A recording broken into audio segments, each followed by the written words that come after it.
Scene one, take one. Soft sticks. The choices we make when we're faced with adversity make us who we are. When under the bright lights, with the pressure mountain, who will you choose to be? End zone, touchdown! Will you be forgotten? Or will your legacy live forever? Come on, man. The time is now. What choice will you make? The ultimate Madden Bowl, the grandest stage of them all. The Madden Bowl, $1 million up for the whole tournament. 14 of the best Madden players in the world have punched their ticket for the opportunity of a lifetime. COBO has been one of the best players all year round. But only one earns the honor of being called a champion. Will the greatest of all time add to his legacy? Will a superstar with something to prove finally reach the mountaintop? Or will a new star be born? I think Mr. Football has always been one of the most talented guys in the Madden community. God, come on! Eventually, he's going to get the job done and win a belt. $1 million on the line, one coveted Madden championship belt, one shot at glory. Come on, man, that's popping. Go! I think he's going to be very dangerous in this tournament. The choice is yours. I am the best in the world! The ultimate Madden Bowl starts now.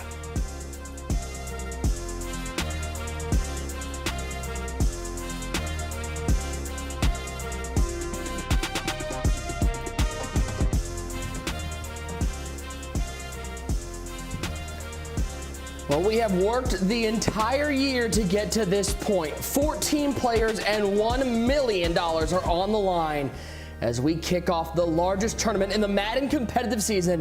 It's time for the ultimate Madden Bowl, and it is presented by PS5. So happy to have you guys along with us. A special shout out to Primetime for the intro. We are starting the road to crowning a Madden Bowl champion and handing out $250,000 as part of the $1 million prize pool. I'm Nick Mazesco, joined as always by Tyler Davis, one great user, and Boogs.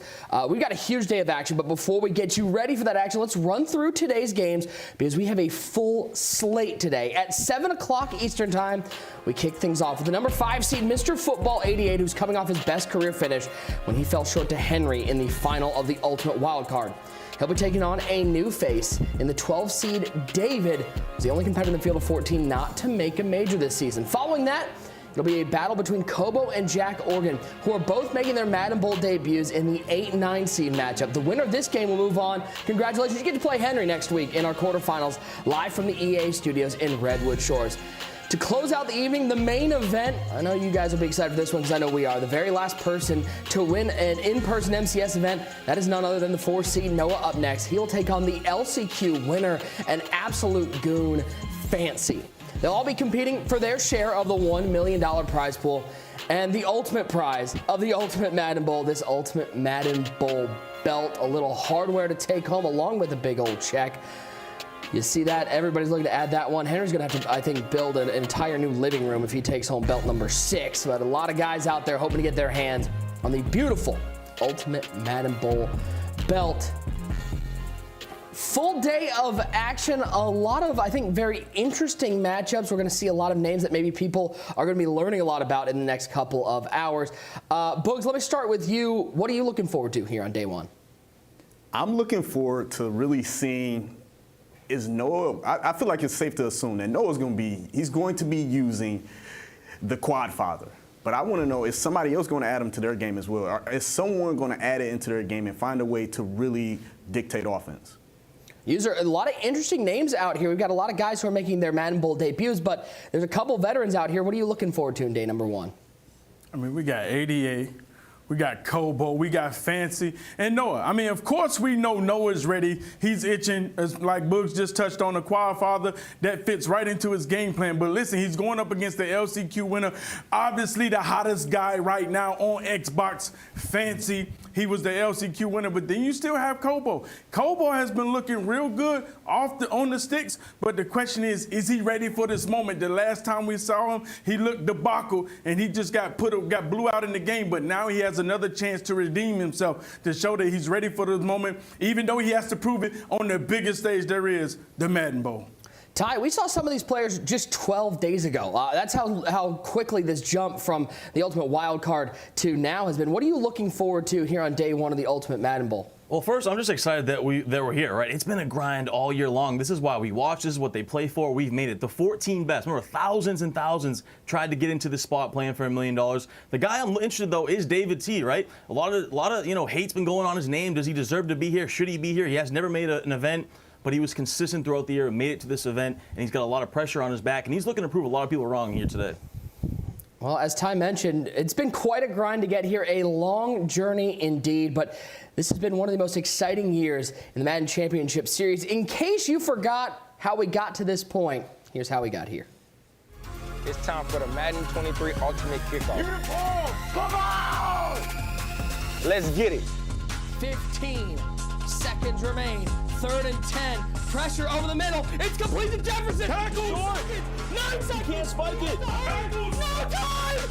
Oh, baby! To the last second at the one. To the last second at the one. We're kicking off the ultimate Thanksgiving. Because tonight, we feast. I'm Dez. I want to win a belt. Boy, back to pass. Needs 7 yards. Gonna throw it up. And picked off. Pull him out with the interception. The youngest Madden champion ever. He's climbed the mountain. He's took down the top of the top. Madden Bowl, you already know. We're starting to solidify the spots. One of these guys, Astro loses or Cole loses, D-Croft is automatically in there. That loss for KCP. D-Crop clinches the Madden Bowl berth and gets a chance at that $250,000. Oh, yeah. He's going to be buying maybe a few dinners. Astro, he must win versus Henry to secure his spot. If he doesn't win, David T will advance. Touchdown! Man. He takes the lead with that drive to end the game and solidifies David T's spot in the Madden Bowl. I love Henry, bro. I love that man. Got LCQ coming up this weekend. Last chance to qualify. On the Xbox side, we have Fancy going up against Free the Penguins in a win and get in game. And on the PlayStation side, we have Young Kiv going up against Vogue. $30,000 on the line. I just love doing this, baby. Work for my Fancy and Kiv are moving on to the Madden Bowl.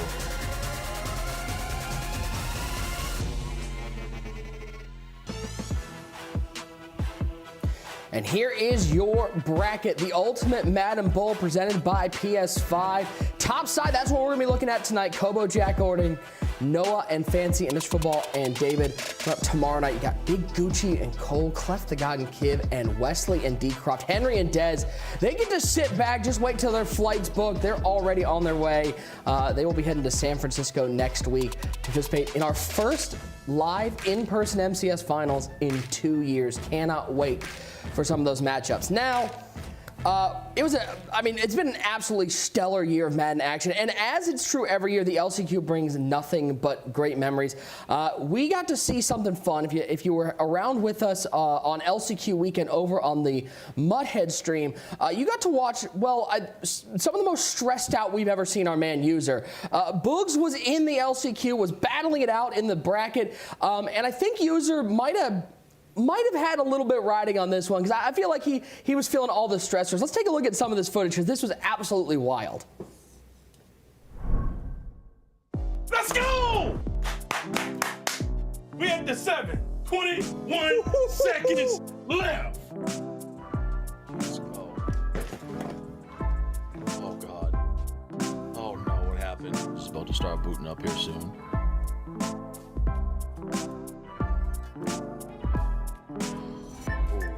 What was that? We Look got at like the 36, 32 timeouts left. 32 seconds left, no timeouts yet. The 36. Still down 7. Let's go. Fight. Oh no, Bugs User, what happened?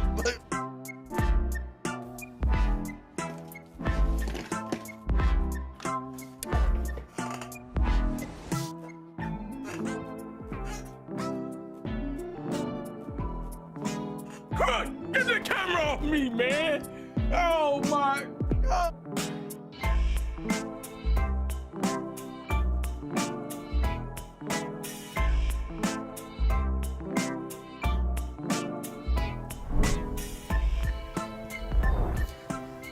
I mean, listen, here's all I'm saying, Boogs. We've been talking about how we're getting to our first live final in 2 years next week in San Francisco. That seemed maybe more pressure than any live final that anyone has been. What was it like playing in the same room as User, going through all that? Because User can't do anything at 5%.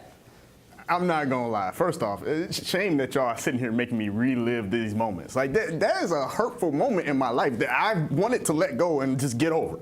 But somehow we got to talk about it. So let's talk about it. That was my idea, but yes. It's terrible to have a friend like him, okay? You know, I'm sitting here trying to fight for my life. That when he fell out the chair, Nick, when he fell out the chair, the game wasn't even over yet.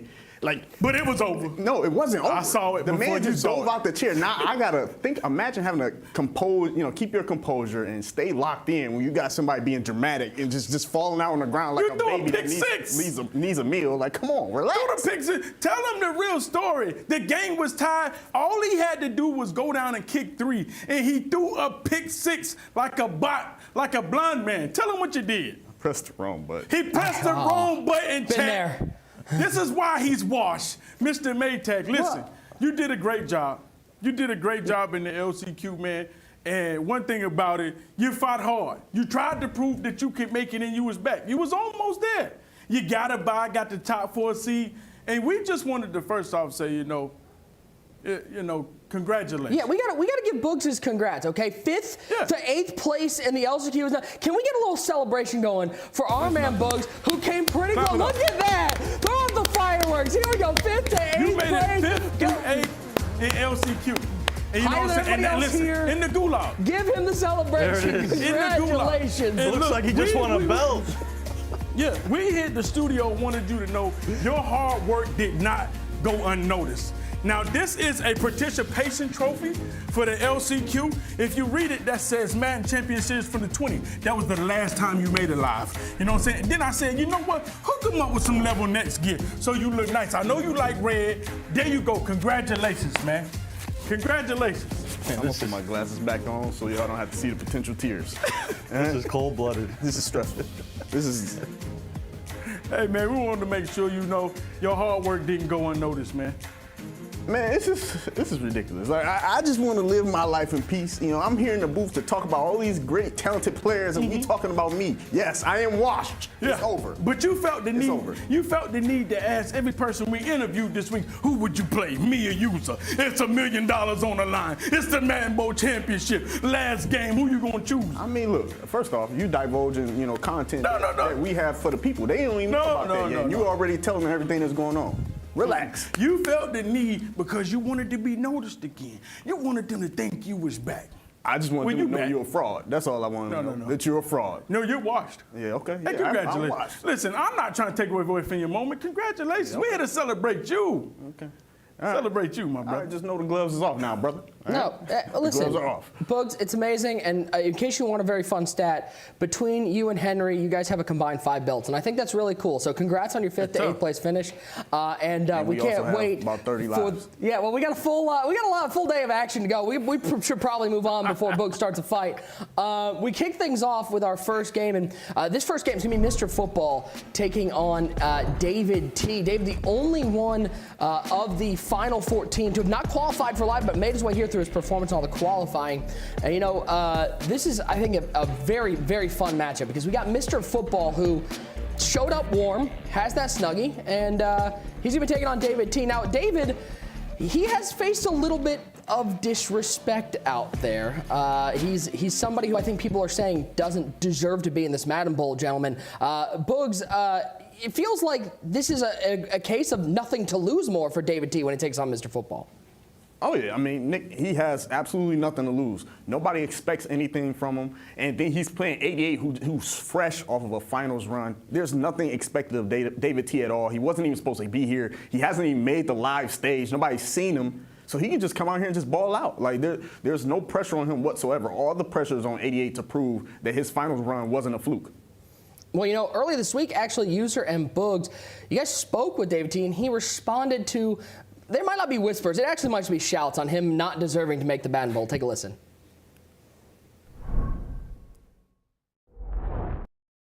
When it comes to people thinking I'm good or bad or like any kind of pressure that comes to that, I don't care about that. If people don't think I earned it or whatever, that don't matter to me. People say like, oh, he didn't earn it, he didn't do that. Listen, outside of 11 other people that finished with more points than me, I did more than every single other person that, put hands to control with this year. So if you want to say I didn't do anything, whatever.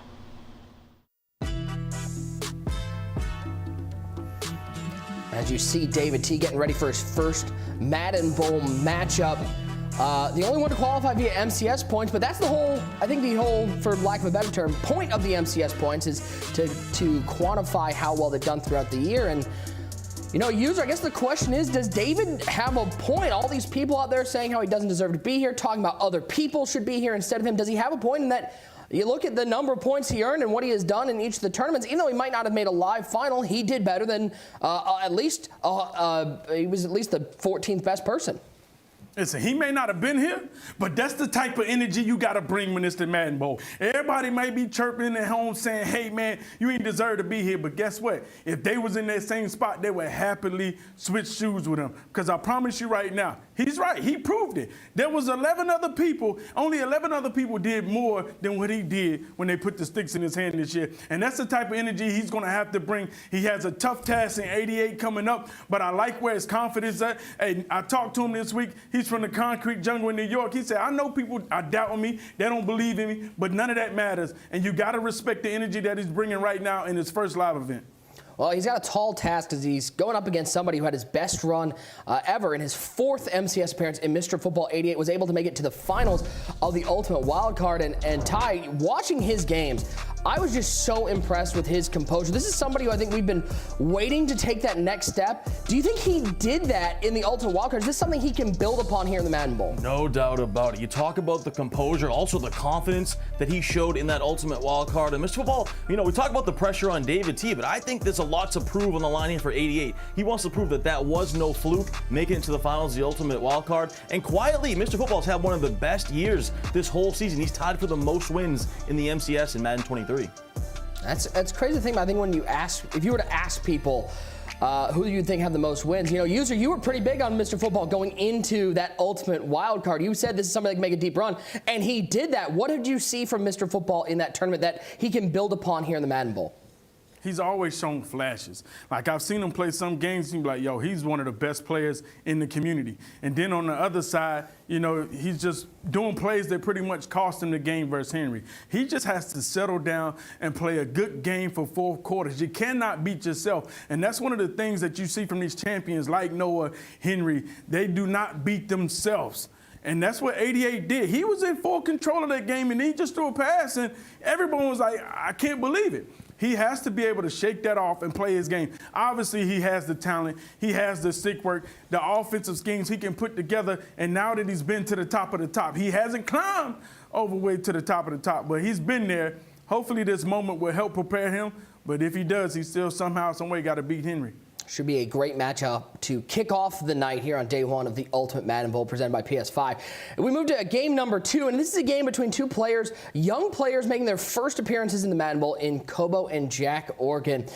Let's start off with COBO, Boogs. This is somebody who labs with 818. He has all the talent. You talk with those guys in 818, they've got a ton of respect for him and what he can do offensively, but I think his first major appearance didn't go quite as he wanted. He was eliminated in the first round. What can he learn from that experience and take into the Ultimate Madden Bowl to do better? He just has to learn how to just settle into the game. The game can move so fast when you're in an actual live tournament. It moves so much different than when you're just playing those lab games, those rep games. The game is just moving so fast, and so you really kind of miss so many different things. He has to really lock in, show that he's one of the best in the world. Just play how he plays in the Discord, treat it like another game, and know that he's the best. And if he does that, I mean, the sky's the limit for him, because a lot of people, you know, he has to prove whether or not, you know, this is no disrespect to it, whether or not he is the Duke of this era of Madden, because he's unreal online. He's unreal online. Anybody that knows who Duke is, they know that dude was unreal online. Unbeatable and then make it to online. a live event, and then not necessarily make the run. Get the shake and work the Boogs. We got to see what COBO's made of and whether or not he is somebody that can actually show out on live events. Well, on the flip side, I mean, somebody who we haven't seen in a couple tournaments but made a great run early in the year is JACKOREGON. And user, you know something about JACKOREGON. You were able to watch him in that Level Next tournament. This is somebody who is, I think, quietly had a really, really nice season as we see some footage of him from that Level Next tournament. What were you able to see from him, not just early in the MCS, but in Level Next, that gives him a shot today? I mean, early at the beginning of the year, JACKOREGON looked like he was going to be one of those guys. He had deep runs, like you said, in the Level Next and in the MCS, and he just came up just a little bit short. But JACKOREGON, man, he can definitely he has everything that you need. You see the tools, but I did see him make some mistakes. I want to see if he's fixed those mistakes. Obviously, we haven't seen him in the last event, in the last live. So now we're trying to see actually where is he at. Because sometimes people, they can end up taking some time off when they feel they actually made that Madden Bowl. It's a lot up on the line. I want to see how is his game right now. Ty, is there danger of either of these guys looking too far ahead? They know that the winner of this game, they'll have to take on the 5-time belt winner in Henry. Yeah, I mean, you can't look too far ahead. The interesting thing, too, COBO labs with Henry, so potentially we could have a crew matchup in that second round. Both these guys, you know, the inexperience is their biggest thing, right? Can COBO bounce back? Went one and done in the Ultimate Wildcard, didn't look too great. How's that going to factor in? Is he going to play much better here in the bowl? Same thing with JACKOREGON. Also, is Oregon like one of the hot spots of Madden now? We got Mr. Football from Eugene. You got JACKOREGON, both of them making this event, making runs in level. Next, I don't know, guys. Is Oregon up there as far as... No, not at all. Relax. Relax. Come on. Wow, you got shot down pretty quickly there. And then to close out the evening, the main event of the night, it's a battle between two familiar faces in the MCS in Fancy and Noah. Noah, the last winner of a live in-person belt. But Fancy user, you got to watch Fancy during that LCQ stream. He had to battle through the gauntlet. That is the last chance qualifier. We've seen players make runs from the LCQ in the Madden Bowl. What does that sort of experience, having to win that many games in single elimination play, what does that do for a player's confidence going into the Madden Bowl? It builds you, it molds you, because understand, I love the way the LCQ is set up. This is how I started out, man. You know, you was one win, one and done, one loss, and you're out of there. And that's how the LCQ is. None of this double elimination, all these buybacks. Get that stuff out of there. Put the pressure on these guys. And the guys that come out of the LCQ, you've heard all the top players say they are the hottest and most dangerous Madden players to play at that moment. Fancy, he missed it, barely being on the bubble. When Clef lost to Cole, he said, guess what? I got to go down in the gauntlet, in the gulag, and get the job done. And that's what he did. And sometimes people in that situation, they'll be kind of depressed, like, man, I missed it. You expect Clef the God to handle his business versus Cole, but it didn't happen. And he could have been depressed, but he shook it off, and he fought all the way through the gulag, and here he is. Ty, is there any danger for Fancy? And I'm sorry to everybody out there who's a fan. Is there any danger of an emotional letdown? Dallas Cowboys, not the greatest game yesterday. Is that an emotional letdown? Is that a way for Fancy to maybe represent Dallas in the Frisco area where he's from and get a win here today? I don't know. He is a diehard Cowboys fan. I don't know how much of a real Cowboys fan he is. I don't think that's weighing on his mind, though. I think he's more worried about taking down Noah. I will say, you know, if this was in person, which of course we'll get to next week, which I'm excited for, but if this was in person, I think Noah's the huge favorite. But Fancy online is really, really good. And obviously we saw it going through that LCQ, the gauntlet, getting through it. He's hot right now, probably maybe the hottest player in this tournament coming into this Madden Bowl. Well, on the flip side, Noah, he's back on the national stage looking to put his name once again in the Madden history books. The college sophomore is not only one of the best Madden players in the world, but he's also a collegiate esports athlete representing the University of West Virginia. Noah Johnson is in the studio with us. He has become the face of WVU's esports team, has had great success. It is Allen back to pass. You didn't have Gucci brought everybody, and Noah went, thank you very much. Randy Moss, one-on-one, no contest. He can really do it all. It looks like he's the man on campus over there in West Virginia. Getting the whole support of the school and even the whole state, you know, repping behind me, rooting for me in these tournaments is super dope, and that they support me in both the pro scene as well as the collegiate scene, it's super awesome to see. Since you've been putting so much time and effort for us, we wanted to give back, you know, give you our first ring, hopefully of many, of course. Look at this! You need to have some face you can attach to a school, and when you think of West Virginia, you want to think of Noah, so it kind of fits perfectly. Seeing Noah and what he can do with championships and seeing what the resources that West Virginia has, it basically is just showing us what could happen if we win, so it's always a motivator, seeing what Noah does and seeing what a winner gets and knowing that resources out there for us to grab. Let's give a round of applause to Mountaineer Noah Johnson on becoming a national champion. Building relationships with the other guys on the team is super awesome, and especially just so many different backgrounds and all that. Guys from different even countries and continents all over the world coming here and playing. Totally different games I don't even really understand, but you know, having that similar interest in video games and being able to root for them just like when they're rooting for me in these tournaments is super awesome. Like every day we're getting bigger and bigger, so it's super awesome to be one of the first building blocks for the program, and I can't wait for the next 10, 15 years looking back what it's going to look like. 5 seconds, 4 seconds, steps up, end zone, in the world! If you win Madden Bowl, you're basically the best player in the world for the entire year. I've never won Madden Bowl. Honestly, I've never made it out of Final 8, so really this is my toughest tournament. I'm excited trying to make a run here. I feel like I have the edge on people for that in-person. I was the last person to win that last in-person tournament right before COVID hit, so not many of these new guys, they have never played a live game, never played an in-person game. I feel like I'm a grizzled vet now, I'm used to it, and if I can win this first game, I'm excited to play at the live. And a special thanks to West Virginia Esports Program for putting that piece together. Very own Noah up next, rocking the Mountaineers sweatshirt. And you talk about somebody who is built for these tournaments, built to get one win, and we'll be interested to see if he's able to get that win in round number 1 and get to the live final, the last live belt winner in Noah. And I'm sure he is hungry just to get back to it and possibly make some more history. Boogs, this is somebody who I think when you talk about the most talented players, we've kind of lost him because he didn't make the last couple tournaments, but this is somebody who's up there with Henry as to the level of talent he has. Oh yeah, he has unlimited talent. He's a beast on defense, and he really does do a great job of just managing the clock, which is one of the most important things to be an elite Madden player, is really just your time management and clock management. And then he's willing to do the things and the dirty work that a lot of guys just aren't willing to do. He's willing to run the ball on 3rd and 19 if he has to, and that really just gives him the advantages that he needs, and then he just has that built-in dog. Well, we don't just have some Madden action tonight, because I know everybody out there is excited for the MCS action. We have some reveals. Well, and some giveaways, because you guys out there, I know everybody out there is hoping for some giveaways. We got the first reveal from the new weekly wildcard program. It is none other than New York Giant Isaiah Hodgins. This wildcard program will drop tomorrow. And you take a look at Hodgins, what a really nice sort of coming out party for him in the playoffs. 95 speed, 98 jumping, 6'4", red zone threat for 1, deep out for 1, slot apprentice for 0, mid in for 1.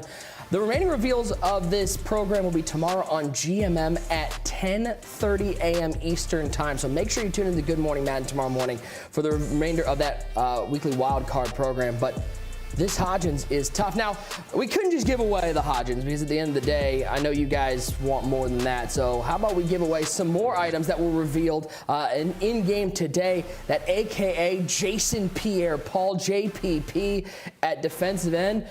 Not only that, how about Eagles fans? I know you guys are excited for this AKA item that we're going to be giving away. How about the Grave Digger Hargrave at defensive tackle? Certainly going to shore up both of the run defense and the pass defense, that 95 finesse move. And then, let's just give them all away. How about tight end Mercedes Lewis with that Green Bay Packers art? He is an absolute beast at the tight end position. We're just going to dump truck this one and give all 4 away. Again, a reminder, guys, make sure you're in chat. Make sure you're staying active, being positive out there. Our winner of this giveaway, Marcus Y5. Congratulations. You're taking home all 4 of those items, including that new Isaiah Hodgins. Congratulations again. Make sure you tune in to Good Morning Madden tomorrow morning, 10:30 a.m. Eastern, to see the rest of the weekly wild card program. We've got a game we got to get to here. We're going to kick things off. David T battling off Mr. Football 88 as they try to earn a spot in the live final in San Francisco. They want to make their way to the West Coast next week. It's time to get some predictions from the guys to see who will be joining us out in the Bay Area. This is an interesting matchup. Mr. Football coming off that live final loss to Henry. David T didn't make a live final all year, but he's here. Let's start with you, Boogs. Who do you got winning game number 1? I got an opportunity to interview David T, and he really just said, I send 5 out and just make a read. I think ignorance is bliss, but sometimes it can cost you. I'm going to take 88. User, who you got, David T or Mr. Football 88? Listen, David T, man, we talked to him. The guy is ready. He has that dog in him. He's not afraid of this moment. He's been looking forward to this. He's known as a franchise guy, so he's ready to make a statement. With that being said, 88 going to take care of business. All right, Ty, 2 for 88. Are you going to make it 3 for 3? You're going against the grain. Both guys with a lot to prove, but come on, 88's got the Snuggie on. He looks almost unbeatable with the Snuggie. Give me 88. Mr. Safe Pick Tyler Davis once again going with 88, and he's going to sit there and go how smart he was if he's right. We'll catch up with User and Boogs at halftime, but it's time to get to game number 1 and kick off the ultimate Madden Bowl. We take a look at our tale of the tape between these two players, hoping for a spot in next week's live event in San Francisco. You take a look at the money earned. Mr. Football's performance in that ultimate wild card TD really set up for a fantastic year and maybe one of the more underrated years in MCS history. No doubt about it. Tied for most wins this year. Obviously, that you see the 70,000 for this year. He's over 100,000 all time. Looking to bounce back after losing to Henry, and then you got David T. Not just forget first Madden Bowl, his first ever event, and he's going up against 88. Should be a great one to start the night off. I hope you guys out there are ready. We welcome everybody watching on the EA Madden NFL Twitch and YouTube. It's day 1 of the longest, the biggest, and the best tournament of the year. It's the Ultimate Madden Bowl presented by PS5. It kicks off as it will be Mr. Football 88 receiving the opening kickoff. William the Fridge Perry take this out of bounds at the 23-yard line. We got to know Mr. Football pretty well just about 11 days ago in that final. His 5th MCS major appearance. He's looking for his first title. Came close at the Ultimate Wild Card, the Madden NFL 21 Club Champion. You mentioned it, TD. Eugene, Oregon. The Oregon Ducks might be mad at you. Yeah, it really might be. I don't know. It's a hot spot for Madden right now, but Mr. Football, this guy's had one of the best seasons. He's going to be balanced, too. He's going to run. He's going to pass. He has one of the biggest personalities. Another thing, too, 88 and David T., they are the same crew, so they've had to get reps outside their crew preparing for this game. Maybe they bring a little different wrinkle that each other hasn't seen yet. Yeah, I think I saw Bobby V wearing the TGL Shamrock jacket, the TGL fan rooting for him. Take a look at the player to watch for 88. How about that AKA Lamar? And we're going to see a lot of Brunell, a lot of Brady, but there it is. Like you said, the brand new AKA Lamar. Big Truz, no hot route master though, but does have that set feet lead ability at the quarterback position. So something to monitor because he does have that speed. Does he get out of the pocket, use that mobility? Yeah, 96 speed and 96 throw power. Not a bad combo as we get to gameplay. Ty, I don't know about you. We've been looking forward to this Madden Bowl ever since last year. Not just because it's the biggest tournament, not just because it's got $1 million prize pool, but because we finally next week get back in person. We will be back, finally. It's been 2-3 years. I cannot wait. And who is going to be there in person with us next week? David T., Mr. Football. We got a great, 2 weeks of action for you guys. I'm so excited, Nick. First down and 10 for Mr. Football. He's got Lamar out there. Big Truz past it left side. And that's to one of the, again, here's what's crazy. The Ultimate Wildcard Final was 11 days ago, Ty, and we're seeing so many new players on the field just in those 11 days. That was Terrell Davis. We did not see, we saw mostly Keith Byers 11 days ago. We got a whole lot of different running backs out there. Yeah, and we're going to see a lot of this Terrell Davis. We're basically going to see all brand new quarterbacks, too. We'll see a little bit of the Tom Brady, but you're going to see a lot of Mark Brunell, and there it is, Lamar Jackson at the quarterback position, and he's throwing lasers to Christian Kirk. Oh, they didn't give it to him. Couldn't get the feet in bounds. I remember, Ty, I think we were talking early in the year. I think we were talking when we were in San Francisco for Madden Day. We were talking about what are the Jags thinking giving Christian Kirk $17 million. He kind of proved everybody wrong. Trent Baalke might be smart. I think so. And you got Christian Kirk, Zay Jones. I mean, what a year those guys had for the Jaguars. But goes right back to the corner on here. And another thing for 88, that Christian Kirk has slot-o-matic. So not an ability we've seen too much this year. In previous years, we've seen a lot. But that's the other thing with 88. Remember, this Lamar Jackson doesn't have hot route master. So he can't get every hot route that he wants out there, but he does have Tyreek Hill with that wide receiver apprentice ability, allowing those extra hot routes. On 1st and 10. Lamar rolls right, throws right, and there is Christian Kirk with the catch on the right side. Kirk, such a nice year. That Jaguars team, Doug Peterson, came up just short of making it deep. Who's your coach of the year, Nick? Is it Peterson or Brian Daboll? Who are you going with? It's Daboll, but Peterson's close, but I would say Daboll. I mean, the Giants basically did it with no wide receivers the entirety of the year, and that's just impressive enough. There's TD trying to make a carry. Not you, TD. That's the other TD, Terrell Davis. Yeah, there it is. And you see so far, 88 has gone to all these different formations, right? He's gone to bunch. He's gone to trips. That's the style that I love to see from 88. When he mixes it up, he keeps it diverse out there. and that keeps your opponent off balance, especially when you're facing this meta dollar defense.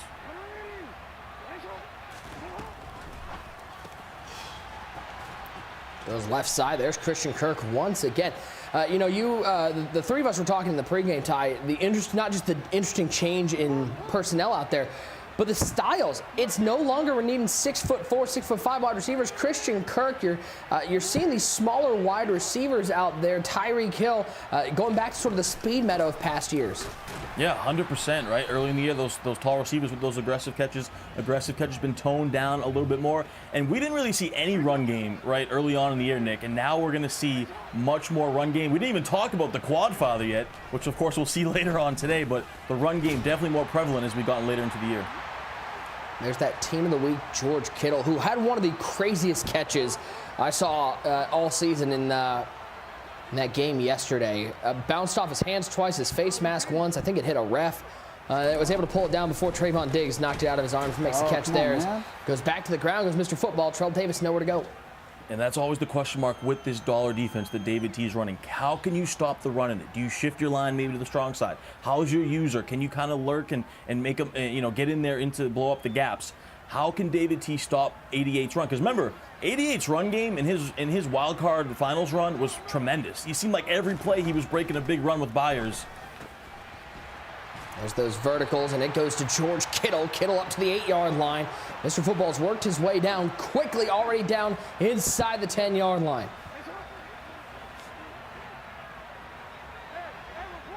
Go to a trips formation.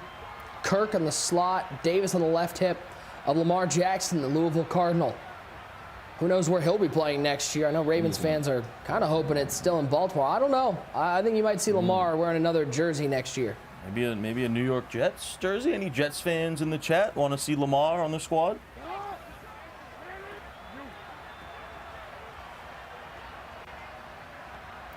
An audible tight slots. Got Tyreek Hill left side. Back to passes Lamar over the middle. It's batted up. It's picked off. Revis Island was waiting there. And here goes Revis, breaks a tackle. He's trying to make a man miss down inside the 25 to the 27-yard line. The first turnover of the game comes off a deflection at the line, and David T's in business. What a turn of events right there for David T. Get to know David T. His first MCS major appearance, and it's in the $1 million Ultimate Madden Bowl. 18 wins this year, 21 years old, from Selden, New York. Ty, we've gotten to know David T in some of these underground tournaments. We've seen him play across the Madden sphere. This is somebody that should not be trifled with. No, you cannot mess with David T. And he's been getting a lot of slack, a lot of hate, right? People saying, oh, he shouldn't be here. He's never even made an event. But he has been really consistent in all the events this year. He feels like there's no pressure on him. He's just going to go out here and ball. Can't wait to see what the young man does on offense early on here. Take a look at his player to watch. You mentioned the quarterback position. Lamar on one side. His new Mark Brunell is tough. Yeah, you get 5 AP with all these abilities, right? You get the set feet lead, the hot route master, the fearless ability, all for just 5 AP. Mark Brunell with that is the new meta. There goes at Davis. The quarterback position. Terrell Davis, he found some room, and this was something that Mr. Football did in the Ultimate Wild Card. David Teast had success on the very first play. Mr. Football ran that ball very effectively, couldn't get it going on that drive. David T picks up 9 on the ground.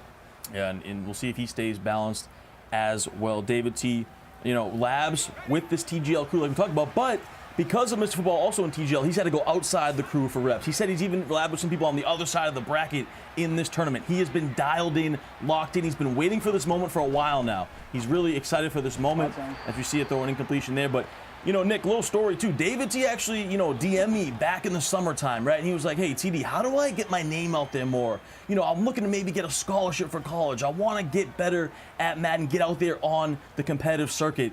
And I talked to him last night, and I was like, bro, look what you did within, 6 months. You've made it to the Madden Bowl. So just super proud of him. Awesome accomplishment, and I can't wait to see what he does. Come on! 3rd and 1, handoff to Davis. A big hit over the middle. It's going to be 4th and 2. We're going to go to the second quarter, all square at 0. Mr. Football, an opportunity to get the turnover back. Yeah, big stop right there. You see him blow it up through that A-gap. That's what Mr. Football relies on. Has great stick work in the middle of the field, and this is a massive play right now for both guys early in the game. 4th and 2.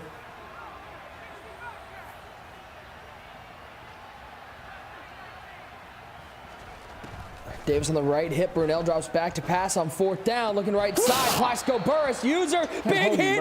And it's pride free. And Mr. Football, after the bad luck interception, guess what? He's able to stand tall on defense. And there's that deep zone KO ability lighting up. It was great stick work from David.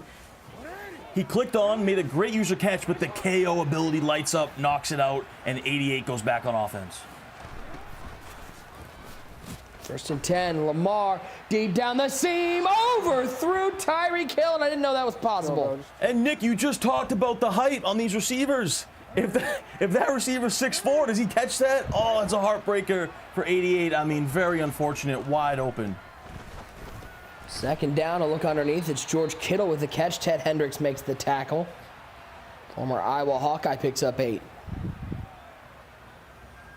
See if 88 maybe goes to the ground game here. You see him taking his time with the play selection. Does he go to an inside zone? I think this is 2-down territory, especially at 3rd and 2.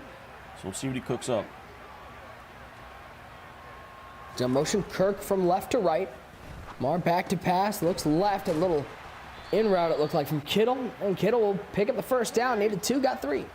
Little baby out route out of the bunch formation. We didn't see that too much this year, but when you play this type of cross-man defense like this, those out routes for the tight end, really good. Run commit. He got Kittle wide open down the seam. Instead throws it to CeeDee Lamb, and that's going to fall incomplete. And you see David T shaking his head because he knows he got very lucky. Looked like some type of run commit, and you said it, the left side was completely wide open. Underneath to Davis, and TD will take it up to the 11-yard line. Another 1st down for Mr. Football. Can he cash in this time? And I will say, it's nice to see a T. Davis out there catching passes, you know.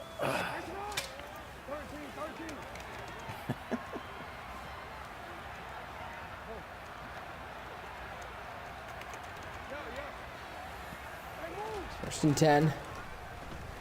Play action is canceled. Looks right side. He's open, and he's got him. Christian Kirk. The first touchdown of the ultimate Madden Bowl goes the way of Mr. Football 88. He takes a 6-0 lead. Absolute laser right there from Mr. Football. You see him go with the dual crossing routes out of the trips formation. He actually had the tight end on the left open as well, but the crossing route on the right came wide open against that man coverage. So way to bounce back if you're 88. You got the unfortunate tip pick. You held him on defense. You go down, you get 7.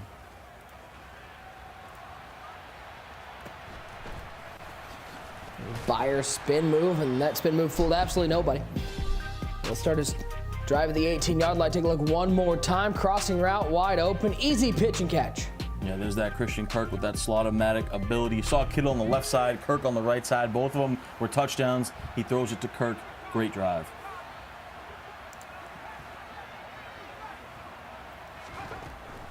First and 10 for David T. So he steps up, and he's going to take a seat. Going to end up getting no gain on that play, so no harm, no foul. Sets him 2nd down. And this is a huge drive for David T, right? First ever event, right? Not just first Madden Bowl, first ever EA major. Let's not forget that. He's facing some adversity here, down 7. He's already got stopped. This is a huge drive for him. And underneath, there's Kittle. On the left side, he's only going to get 2, though. 3rd down and 8 as we near the 2-minute warning. Ooh, and you see the user right there from 88. It was a good route combo, but he takes away the underneath the flat. He uses the middle of the field. Just phenomenal defense from 88 right there. On 3rd down, he'll look right side, and there's Tyreek Hill. First catch for Hill on either side in this game. At AKA Tyreek Hill, the cheetah, to the 38-yard line. Great route combo right there from David T. I believe he'll take this to the 2-minute warning. But you see it there. When you get those crossing routes in the middle of the field, especially versus a zone type of coverage, it really stresses the user, right? It forces 88 to choose one. That time his user chose the route going to the left, so he comes back with the crosser over the middle to the right.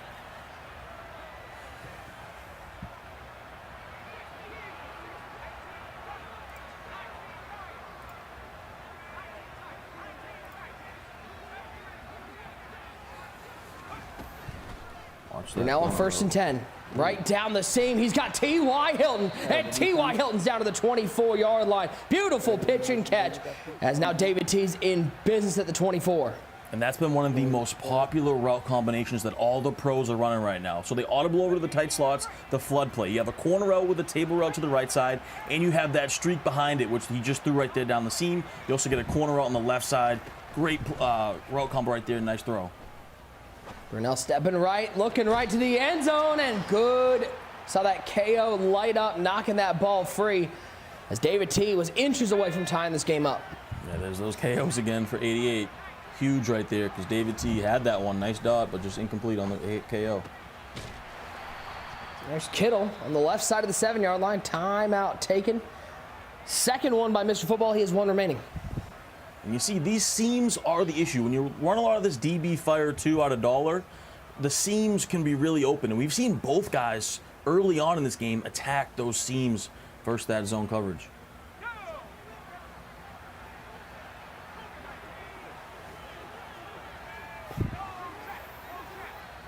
First down and goal. Tight formation. Brunel will give it to Davis. Looks for some room up the middle. Makes a couple miss, and he'll get to the 2-yard line. Mr. Football will use his final timeout. Yeah, and something too, you know, a minor thing is when you got Brunel at quarterback, he's a lefty, right? So you do want to try to hand the ball off on the right side like that on the inside zone. If you hand it off the opposite way, it just delays the handoff a little bit. So if you have a righty, you want to hand it to the left. If you have a lefty, you want to hand it to the right. So he has Brunel. Nice little inside zone right there. Gets a nice gain down to the 2.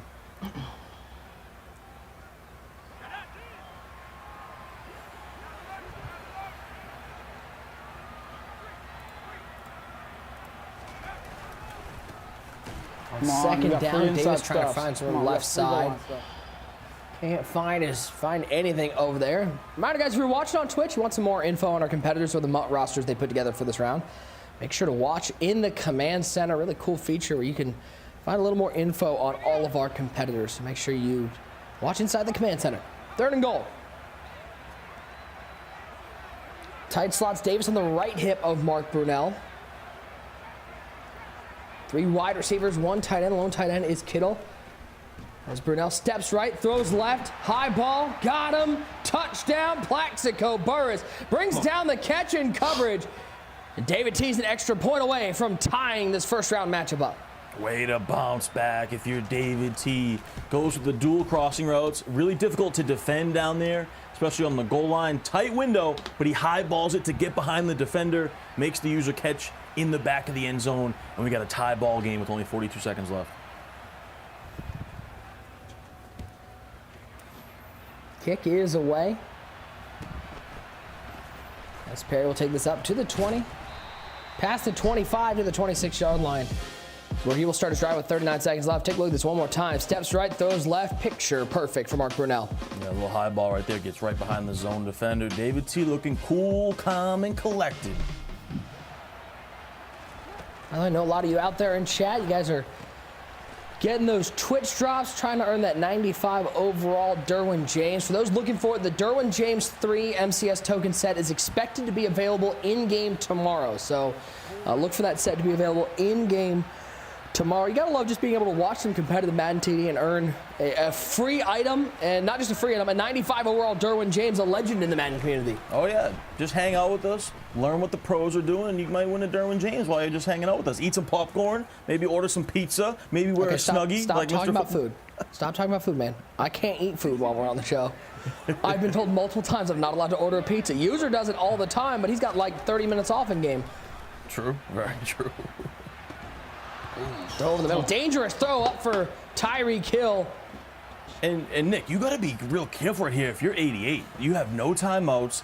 David T has all 3 of his. There's potentially a chance that he get the ball back. So if you're 88, what do you do in this situation? I think he's going to be aggressive, try to get another first down and get out of bounds. But this is a tough predicament. They're down in 10. Empty backfield for Lamar, 5 wide all the way. Pressure off the edge, hit as he throws, it'll fall incomplete. 4th and 10, 22 seconds. Let's see what Mr. Football does here, because David T has all 3 timeouts. Yeah, this is very scary. He's thinking about it. He has no timeouts. He's got to go for this if he's bringing out the offense. He is bringing out the offense. Confidence from Mr. Football. Could this be a pivotal play? In his Madden Bowl hopes, throws it right side. Christian Kirk takes the hit, but picks up the first down. And he's got to spike it really quickly there. He does. Spikes it with 9. So what recognition, though, from 88? You saw David T brought pressure 2 plays in a row. Gets home on 3rd down, but on 4th down, 88 hits the seam right away behind the user in that seams that we've talked about. Spikes it. Now he's going to have one more chance here, but he's got to get out of bounds, right? You can't get tackled in bounds. That'll end the half.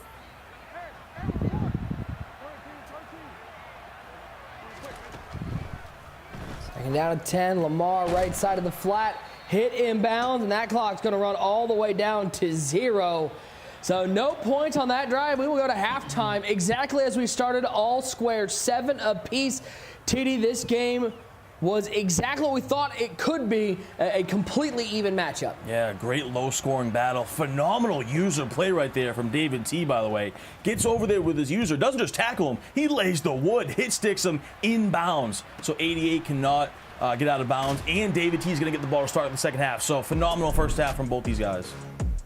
10 minutes left in the first game here, the ultimate Madden Bowl, and we are all squares, 7 apiece between David T and Mr. Football, as they will look to settle this in the second half of play. Well, we actually have some famous people joining us for halftime. There's none other than famed 90s R&B group, the Scooter Boys, who arrived to the studio in style.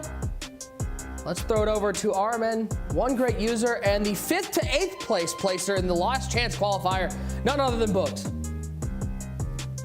Nick, what's going on, man? See, you lucky it was right before the end of half, man. You know what I'm saying? You fired that shot.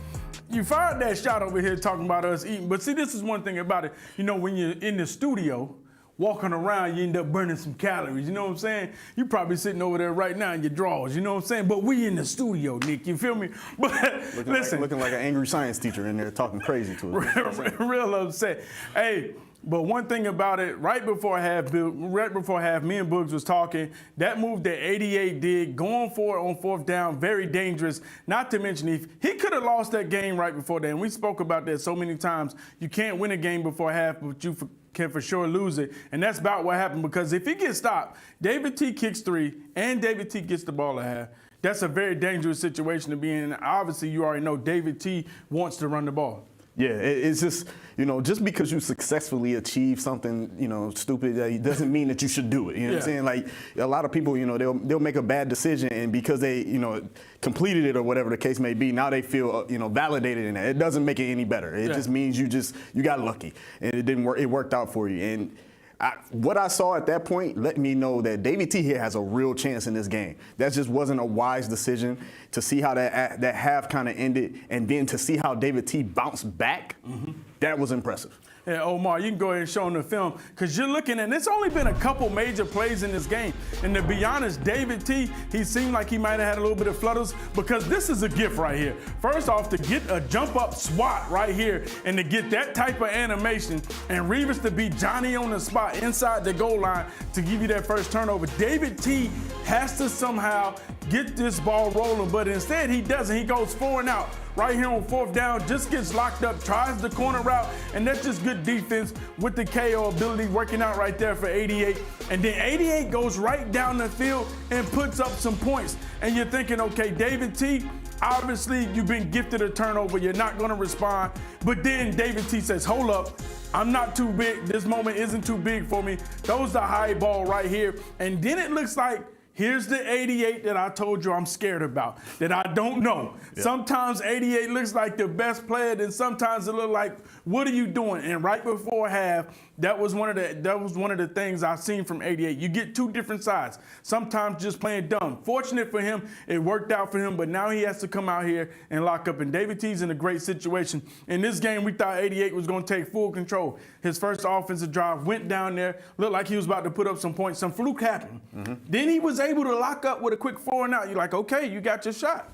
Yeah. But, you know, he was unable to stop David T in that second half. Yeah, that second drive by David T, he really showed how he settled into the game. He mixed it up. He was able to find the right guys. You know, he blocked his running back on a couple plays to just make sure that he had the extra second that he needed. And then even like that touchdown pass, it wasn't just a high ball, it was a free-form high ball at that. So he's showing some skill. He's showing that he belongs on this stage, and he really put himself in a great position, because he gets the ball at half. And we all know, as Madden players, that's what we want. We want the ball at half. half to start it off so we can take control. And that's one thing about it, Nick and Ty. When you have somebody that isn't used to this situation, 88 has to take that to his advantage. You can't let him hang around. Even though you may feel he doesn't deserve to be here, you got to put him down early. And when you start locking him up and start getting those turnovers, you got to make sure that you take the confidence of that guy.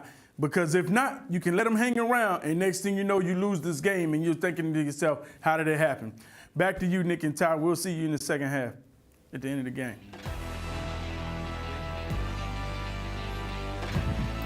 It's time to take a look at the latest MCS 23 Power Rankings powered by Ram Trucks. Taking a look at where the field of 14 ranked. Now, this is not the same as their seedings here in the Ultimate Madden Bowl, and these names will surely move around over the course of the tournament.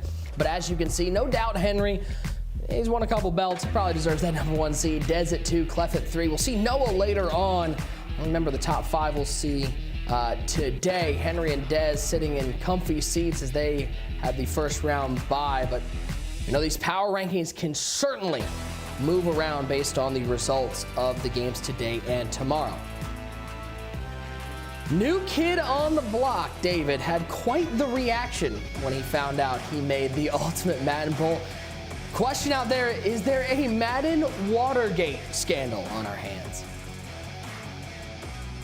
With that drive to end the game, he solidifies a spot in the semifinals and solidifies David T's spot in the Madden Bowl. Come on, man! Let's go!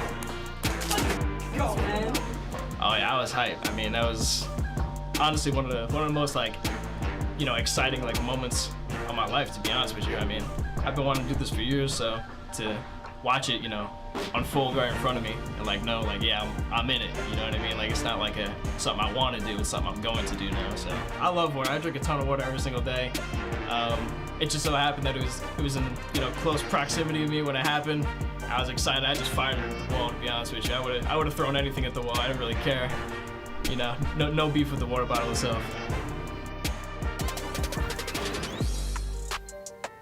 You can see him hydrate up as he gets ready for second half action, tied up at 7 apiece. Now, Ty, I think there's something important to question out here because I've got some word from the 3-time belt winner, Michael Skimbo. He wanted me to bring this up. What was Mr. Football doing going for it at the end of that game, at the end of the half? Yeah, he threw a ball inside. He got it with 9 seconds. What's the best case scenario, especially with that play call? Now, it seemed like there was no benefit to even remotely thinking about going for that. No, I agree, and that's what you get with Mr. Football, right? He's either on point, on his game, playing phenomenal, or sometimes he's a little wild out there and you never know what to expect. And to be honest, in this game so far, he's been the latter, right? You don't know what you get from him so far, and those decisions show off. So I think if you're David T, you got to feel great about where you're at, right? You know, the best 88 hasn't showed up. You're the big underdog here. You bounce back. You know, you face a little adversity to start. You bounce back, and you get the ball to start the second half. So I think David T is in complete control right now. Doing the math out there, 9 seconds, I don't know. Just wild. Wild. Ended up not hurting him, but that doesn't mean it was the right call. But he still stays tied up at 7 apiece. It's David T with the ball at the 43-yard line, first down and 10. Tight formation, Davis on the right hip of Brunel as he steps up, throws right over the middle, and once again a little high ball to T.Y. Hilton. Not the tallest receiver out there, but he comes down with the catch. T.Y. to the 38. I love that route combo right there from David. You send out 5, you create a flood concept to that left side, you know, brings the attention over there, brings the user over there, then you come backside with that post route to T.Y. Hilton with the high ball. Great play design from David T.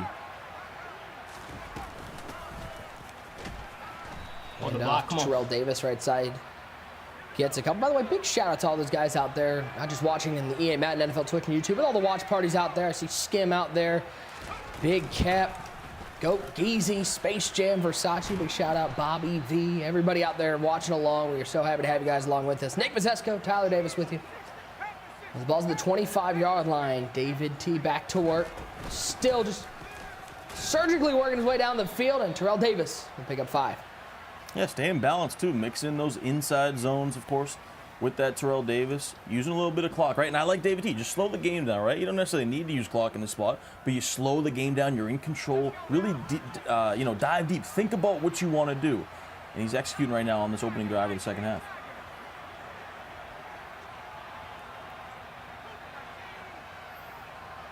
Second and 5.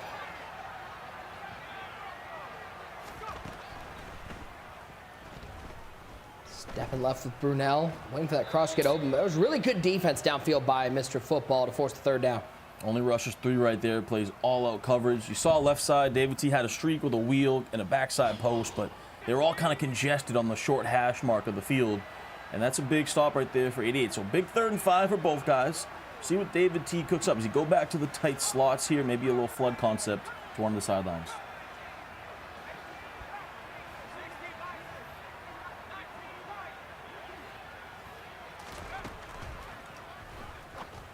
On 3rd down, quick throw to Davis, and Davis will get forced to be 4th down and 1. And David T's going to bring out the offense. Big decision. Here we go. Good play. I don't want to burn one, but.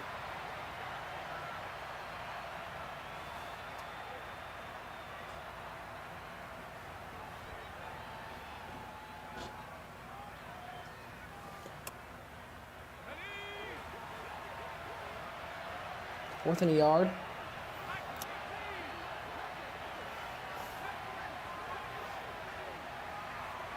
Needs 1 yard. Needs to get the 15-yard line. Brunel calling out the hot routes. 3-man rush from Mr. Football. Looks end zone wise. He'll throw a pick. It's Woodson the other way. Inside the 15-yard line. He'll be taken down to the 18. A stop for Mr. Football once again. David T stays aggressive, and it comes back to bite him. Great defense right there from 88. You see the disappointment on David T's face, and Mr. Football's got to feel good. I don't love the route combo right there from David T. He went to that play early in the drive.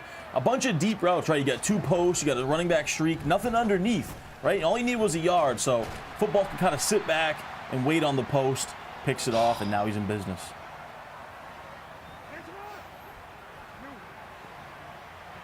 Well, Mr. Football picks up the 1st down, and minute 29 to go in the 3rd quarter. Looking to keep it going. He'll throw this one away. Pressure off the edge. David T's been very aggressive defensively, setting those corners, rushing a bunch to make sure that Lamar has no time to throw the ball. Yeah, pretty much every play out of dollar, right? He really hasn't played a lot of coverage. You see those corners coming off the edge, right?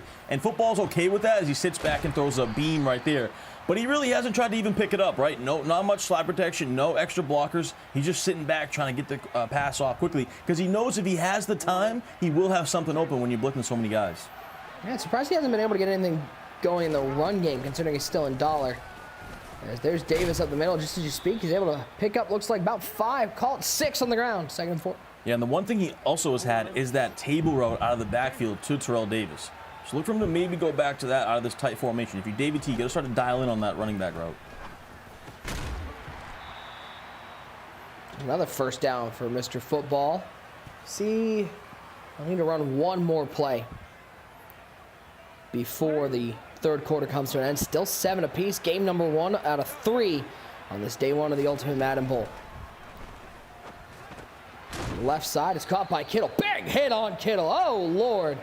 The entire lumber section of Home Depot right there. As we'll go to the 4th quarter, all square at 7. Mr. Football looking to take the lead. Let's see your fours up in the chat. This has been a battle. 2 guys with a lot to prove. Both have been dialed in. Not the prettiest game from both guys, to say the least. Not the best game. Defensively, they've both been great. Offensively, it's been a struggle. It's going to be about who can punch this in again. 88 looking good right now. A bunch of checkdowns, too. Running back out of the backfield on flats and streaks. That time, the tight end on a drag. Look for him to keep peppering the flats here. See if David T makes an adjustment, maybe goes to some man coverage. On 2nd out, pressure off the edge. Was able to find, for the first time, Keith Byers into the game, and he'll make the catch. Pick up 10 on the ground. Good way to mitigate the pressure. Get rid of the ball quickly. And it's still been the same coverage from David. You know, zone coverage, blitzing 4 or 5 guys, right? And just kind of letting the underneath stuff be open. And once again, 88 peppers the flats. Pressure. Oh, Lamar hit as he throws. Oh, my God, bro. Took about an hour to fall to the ground and finally hits the turf. That'll be 2nd and 10. Scary. David T was looking for another gift that he got in the 1st half. Quick throw. There's Kittle. Another 1st down on the 9-yard line. Let's bring in one great user. These guys' offenses struggling a little bit here in this 1st game. Yeah, you know, we talk about the inexperience of David T. You know, him going down there, forcing an interception, not in a do-or-die situation, and gave full control back to 88. And now 88 seems like he's settled in, And the thing is, I want to see how David T is going to respond. How is he going to take this clock management? Is he going to try to milk this game away and push it to OT, maybe go for 2 before you go to OT? Or does he just try to score quick and trust his defense? But, you know, that's what we talked about, the inexperience. Now we're about to see where he's actually at when it comes to the mentality and mental game of Madden. You think user is there for David T especially? I mean, this is a $25,000 game of Madden. That's quite a bit of pressure coming down to the wire. It's a lot of pressure on him, and you know, you feel like that's why he pressed right after half. But you got to understand that situation. Anything is better than the turnover. Whether you got to, you know, punt him and pin him in deep or take the 3, anything is better than forcing that. Plus, you're already in field goal range. If you don't like what you see in these moments, it's too much on the line to just force it and throw an interception.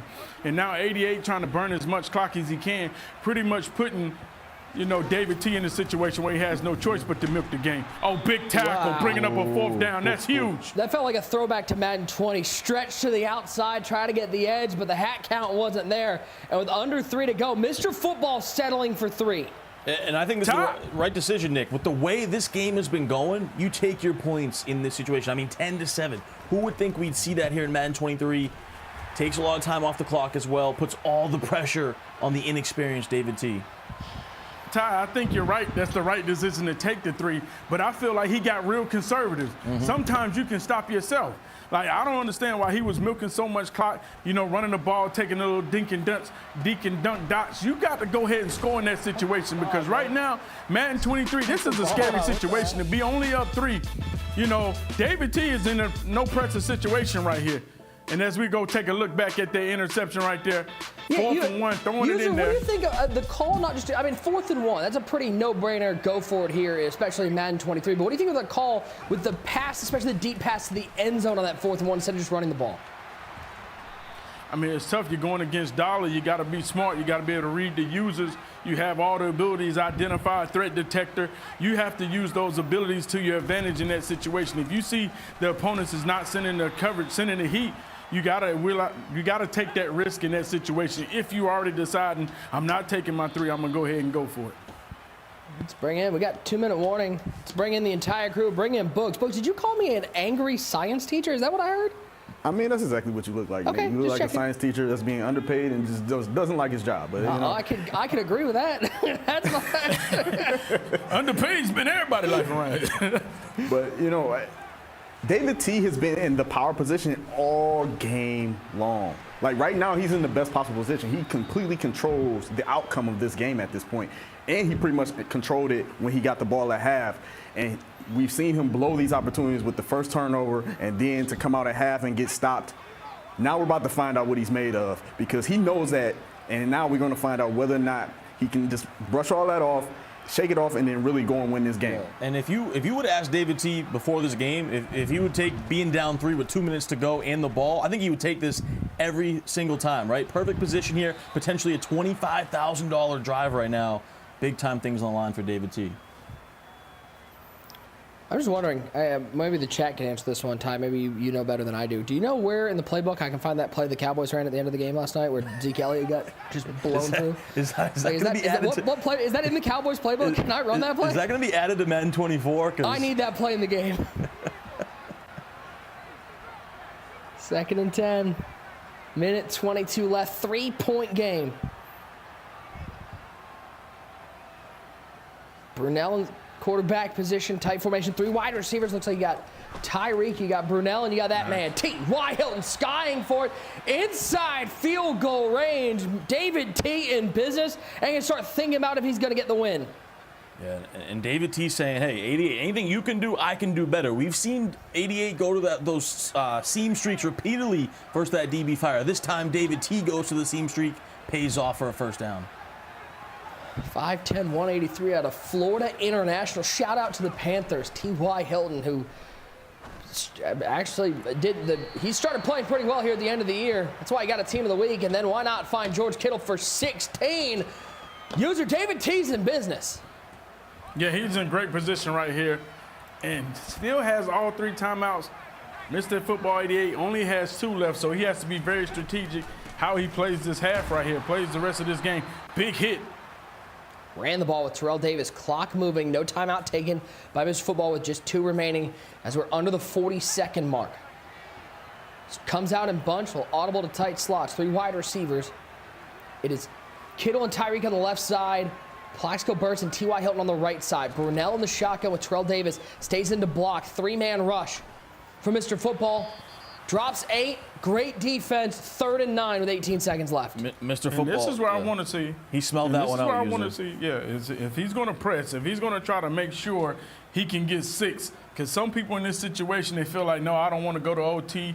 You know, even if he picks up this first down, gets a timeout, I think if he gets the 4th, he'll kick his 3.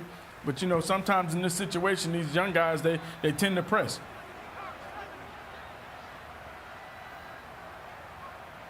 Third and 9. Watch the corner out on the right side. So Mr. Football using Ted Hendricks, 6'7", why not?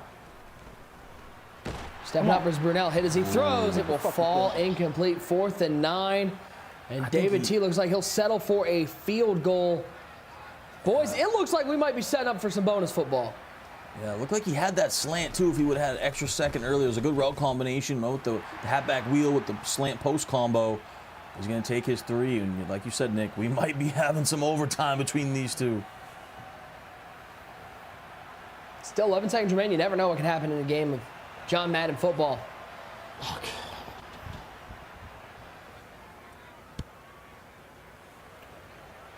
The kick is away. Short kick to Perry at the 13-yard line. Blows through 1 tackle and will get to the 23-yard line. 8 seconds remain. Does Mr. Football have some sort of miracle play to get in field goal range? We'll find out. As both players defensively have been like, let's keep Mr. Football warm right now. It's been a snuggie out there. 10 apiece. Throw up the seam. Kittle with the catch and knocked out. Great defense. It looked like that out of position. Bo Jackson prying that ball free. It looks like we're dangerous right there, because if you get a tip pick, we've seen people win ball games like that. Remember the John Beeson joke game? You can't try to force it up in there and thinking, hey, we'll just run out the half quick, because a quick turnover, they come get back in field goal range and sit down in position. You get out with Byers. Oh, no. Nice run. Oh, we almost got a battle there. Oh, we almost but we got will a battle go to there. overtime. You had your 4s up for the 4th quarter. Put your 5s up for OT. Bonus action, game 1 of the Ultimate Madden Bowl, and we get overtime. Doesn't get better than this. That was scary. He got some nice blocks right there. He almost was able to make something out of that. And 88 is going to get the ball to start overtime. So, chat, who we rocking with? Get those 1s in the chat if you're rocking with David T. 2s in the chat if you're going with Mr. Football.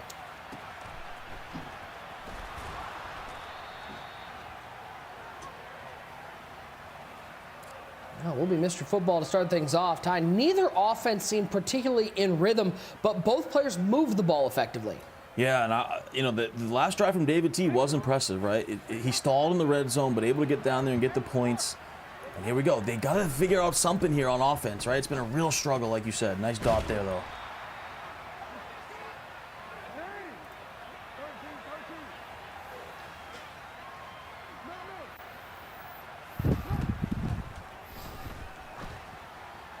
Left side, he'll throw this one away.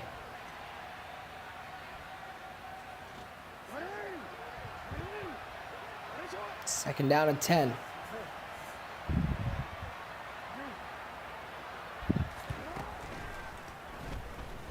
Lamar back to pass over the middle. There's CeeDee Lamb. Haven't heard a lot from CeeDee Lamb. Big part of the Ultimate Wildcard roster. Still, you see him in sort of that wide receiver 3 position on a lot of these squads, but Ty certainly moved more to the Tyreek Hill, T.Y. Hilton build. Yeah, without a doubt, right? And I do think 88's a little bit limited, right? Without that hot route master at quarterback, but he's cooking up some dots here, attacking that middle of the field, right? We've talked about it a million times, but you stress the user, the seams are open. He went to the post. This time he goes to the slant. He's got some momentum, right? But both these guys, to your point, Nick, they've moved the ball okay down the field, and then it seems like when they get inside the 20, they've really stalled their offenses. So that's going to be the key. Who can punch it in for 7 here? Not a whole lot of room up the middle there on the inside zone. Terrell Davis gets 2. If I'm 88, I'm going right back to that slant post combo, right? We've seen David T struggle against it.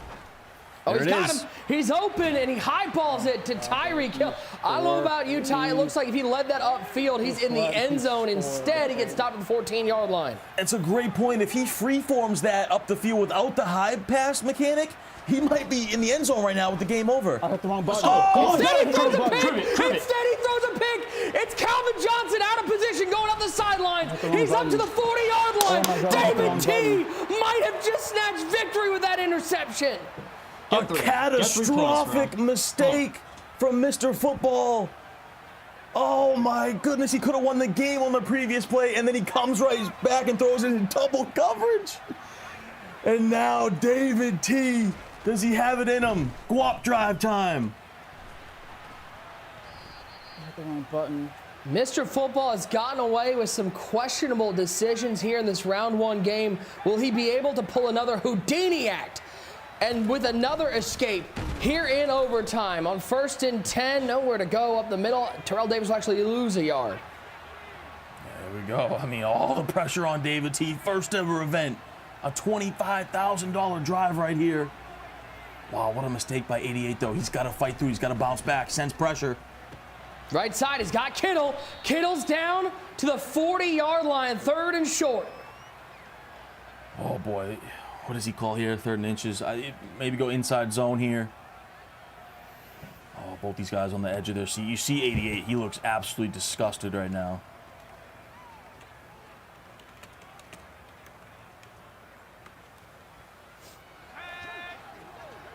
Third and short.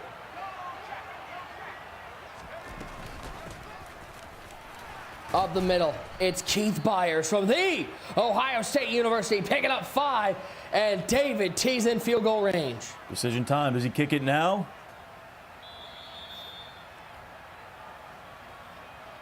With a kick, he can earn himself $25,000 and a spot in the live final in San Francisco.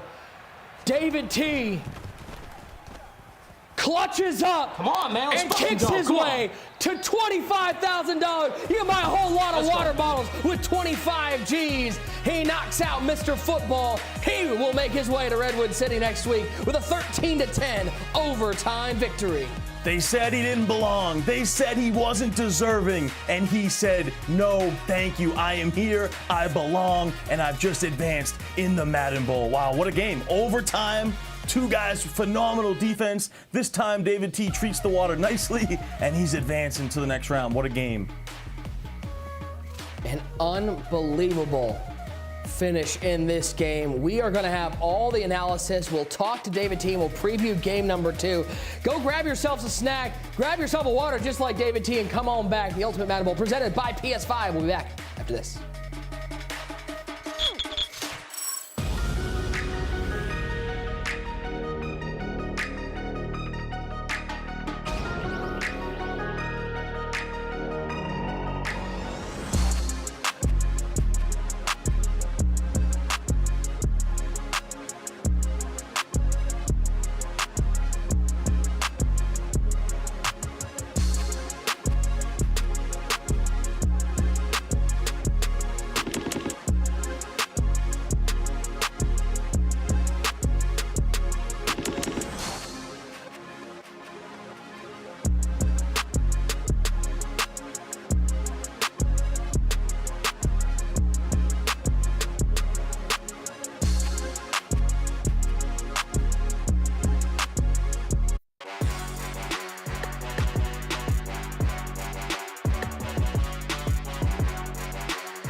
It is about that time. Madden 23 Ultimate Madden Bowl, $250,000 top prize. It is showtime, guys. I cannot wait. Let's go, baby. Let me do me. Over the top, he's got him! Oh, the guy has everything but a belt. Am I just the best ever? Am I just the best? Noah's the two-time belt winner. Come on! The youngest Madden champion ever. Let's go! Belt me! Come on, bro! The guy not only is built for this moment, he's gonna make history. Talk to me!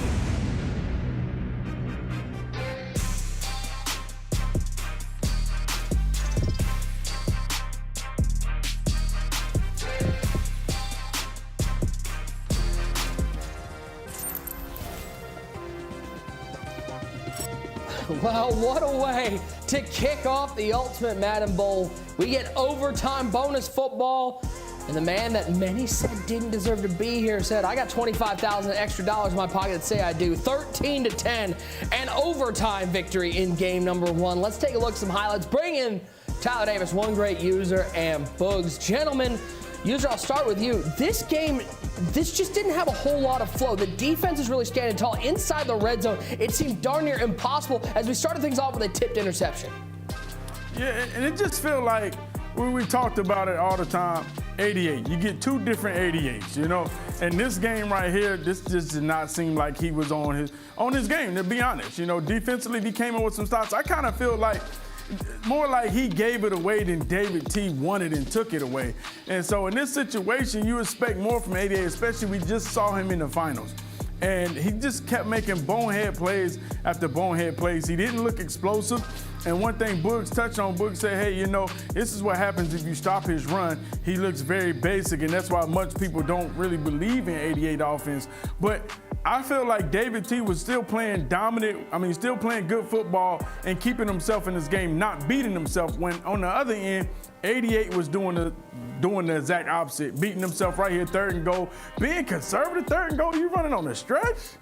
Come on, man, you got to throw a dot right there. Am I lying, Boogs? I prefer for somebody to cook up a dot in that situation, but I understand the mindset. He just wants to make sure he doesn't turn the ball over because he's shown the ability to turn the ball over in big situations like we saw at the end of the game. 10-7, the kick goes up and ties it up, so 11 seconds left. We go to overtime, TD, and here's the play that won David T $25,000. After the high ball throw to the post route over the middle, what happens the very next play? Mr. Football throws a pick. Yeah, and I'm wondering if Mr. Football pressed the wrong button, because that was a blind read, to say the least. I think he pressed the wrong button in that situation. I'm hoping, and then you got to give credit to David T. Gets the ball back, gets down the field, and kicks the game-winning field goal in his first ever EA major. Phenomenal win for the young man. And Boogs, I would just like to point out, you know, you talked to him earlier, talked about that chip on his shoulders. We take a look at our updated bracket. David is on to the quarterfinals live in San Francisco. You know, you talked to David T about the disrespect. Now, people say he didn't deserve to be here. Even in victory, users out here saying he didn't win this game. Mr. Football gave it away. Are we going to be fair to David T and point out that he came out and won? No, don't do that. No, he's right. He's right. Even in victory, you tried to take away from that kid. No. And this is what he's been doing on a regular. Like, I'm not Clef to God. I'm not Clef to God. This is ridiculous. I'm not. The man just talks crazy and just try to take away from that kid and what he did. David T really controlled most of that game. He obviously blew a lot of those opportunities when he had control and kept relinquishing control. However, he had total control for the most part the entire game. And somebody just want to take it away from him. No, I just felt like 88 had so many situations where, you know, he could have won the game, but it was just bonehead mistakes. And so, yes, David T won, not taking nothing away from him, but you just look at it like, you know, you're calling those certain play calls, and you're like, man, you're being real conservative, you're playing scared. Like, you know, let it hang. That ain't, you know, playing conservative ain't going to get you here. But that's what makes 88 who he is. He's a risk taker. He takes the chances and stuff like that. He didn't take it in that situation, but that's who he is. And that's what makes him. That's what I'm saying. Right before half, you going for it when you could possibly lose the game, but then you gonna go with a stretch on 3rd and 4th when you know you need 7. Stop all this fake support for 88. You called him a tournament filler the other day. Anyway. That's a lie. So let's stop that. That's a lie. It's all right, user. You can respond to him because we're going to bring him in right now. Our first qualified out of the bye weeks. He's the first one to qualify for the quarterfinals. The win is none other than David T. David, congratulations, my friend. Big win over 88, and I'll let you talk to user in a little bit. But first of all, talk me through what's going through your head. The second you see that throw from 88 to the end zone, you see 2 of your players there, and you come away with that interception. Did you know right then I'm going to San Francisco next week? Yeah, that play was crazy. I'm not going to say I knew, I was going right there. I mean, I felt confident, obviously, but I mean, I did not play my best game. I don't think he did either. I think he would agree with that as well. I feel like neither one of us really played amazing, but I don't know, man. I just, you know, caught a pick at the end and, you know, got the few first downs I needed to kick 3. David T, my guy, listen, you hit it right on the head. Even though Nick trying to pin everybody against each other, but just like I said, listen, he just said it, Nick. He said neither one of us played a great game, and that's what I was basically saying. Listen, well, somebody gave it away, and David, when you go back to this game, do you feel like how was your first experience playing in your first live? Do you feel there was any nerves, any jitters? I mean, I feel like there's always that. You know what I mean? I feel like if you're passionate about something, care about something, you should be a little bit nervous, you know? But honestly, I wasn't playing nervous. I don't feel like I played a great game, but I don't think it was due to like me being nervous or anything. And I feel like I didn't play great, but I didn't play bad, if that makes sense. I didn't necessarily hurt myself. I made him work for all of his yards. On offense, you know, I threw 1 pick. Honestly, I don't even think it was that much like of a bad read. Maybe I messed up the free form a little bit, but I don't feel like I really hurt myself, so I kind of kept myself in the game by just not, you know, turning the ball over and stuff for the most part, so I don't know. David T, man, congrats on making it to the next round. I just wanted to be known I'm the only one that believed in you. You know, I'm the only one that's been riding with you, my tape. man. Check the tape. It didn't happen. Check the tape. But you know, huge congrats. What was your biggest lesson that you learned from that particular game that you plan on taking on into the actual live event? I would say like just try to get off to a better start. So I feel like that's a problem for me in a lot of like big games that I play. I feel like I always kind of have to fight back because I don't get off to good starts. You know, even in this game, I got super lucky on that pick on the first drive, and then I had a 3 and out like as soon as I got the ball back. So I would say just get off to faster starts so I don't have to fight back and I can really, you know, control the game. David T, my man, congrats. I know you've been wanting this moment. You've been wanting it for a while. You finally got this big win. Tell me what the preparation is going to be this next week, right? Because they're booking your flight cross country. You're going to the Bay next week. What's the preparation and how you feeling going into an actual in-person event next week? Yeah, I'm super excited for it, you know. I was telling Boogs usually the other day, you know, I've been watching every single event since Madden 19 clubs and, you know, seeing, you know, the in-person events and everything. I always wanted to do that, so I'm super excited to, you know, play in person.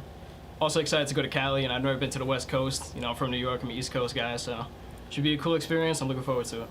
I appreciate you saying you've been watching since Madden 19 clubs, because that's the only tournaments that I've been a part of. So only been the Nick Mazesco era has he been watching. I appreciate that. David T, we'll see you next week in Redwood Shores for the next round of the Ultimate Madden Bowl. As we look ahead to game number 2, we got COBO battling Jack Oregon. Gentlemen, this is going to be a very interesting game because these are two guys who, especially for COBO coming off that Ultimate Wild Card, looking to make a better run. Jack Oregon had a nice run earlier in the year. Ty, a lot of unknowns in this game. Can't wait to see how this one finishes out. Yeah, this is going to be a good one, right? When we do the predictions, I don't know who I'm going to pick in this one because it's a real toss-up. Obviously, all three of us are 0-3, so I don't know what Boogs is talking about where he's saying, yeah, he had David T's back. That's nonsense. We're all 0-3. We're going to bounce back. I'm going to bounce back specifically here, but I'm looking forward to this one. Really, real unorthodox. We don't know what to expect. Two inexperienced guys looking to bounce back from, you know, tough losses early in the year. I can't wait for this one.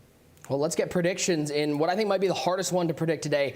COBO taking on Jack Oregon. Ty, I'm going to start with you, and I'd like to point out you're 0-1. So everyone knows it. 0-1, did not pick correctly in this first game. Mm-hmm. Tyler Davis, are you the new mush, and who are you taking? Are you going to say this to Boogs and use it too? We're all 0-1. No. So no. What are you talking about? No, because you're the one that brings all the ego. You're the one that talks about how smart you are. Mm-hmm. You're 0-1. Mm-hmm. Unreal. This is unreal. I'm going with... This is a real toss-up. Like, I really can't decide because I think COBO might be the more talented player, but I don't know. I think Jack Oregon's got that dog in him. I'm going to go with Jack Oregon, but it's going to be a real close one. User, who you got in this battle? Jack Oregon, COBO, two very young players hoping to make it to San Francisco. You know, Nick, I'm kind of upset that you let Ty slide right when, you know, he was talking to his boy David T. He said, David T, my guy, you know, we was talking on Twitter and the Discord, you know, but then he proceeded not to pick David T. As you notice, that's how Ty does his homies. You feel me? When times get tough, he has to make a decision. He ain't going to ride with them. But in this situation, you got Jack Oregon versus COBO. I'm going to be honest. COBO, last time he came out here, he didn't look ready. You know what I'm saying? It was a debacle. You know what I'm saying? Got blew out.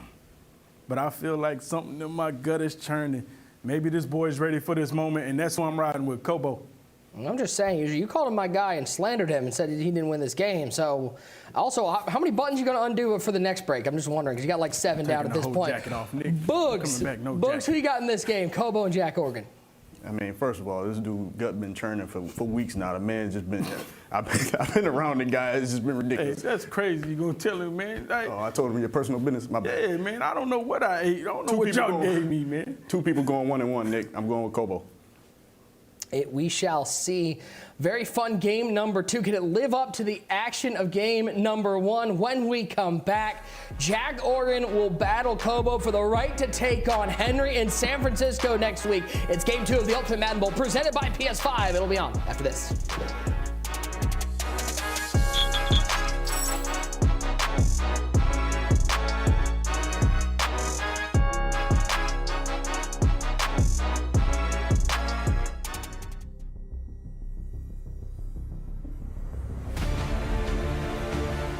Courage is more exhilarating than fear.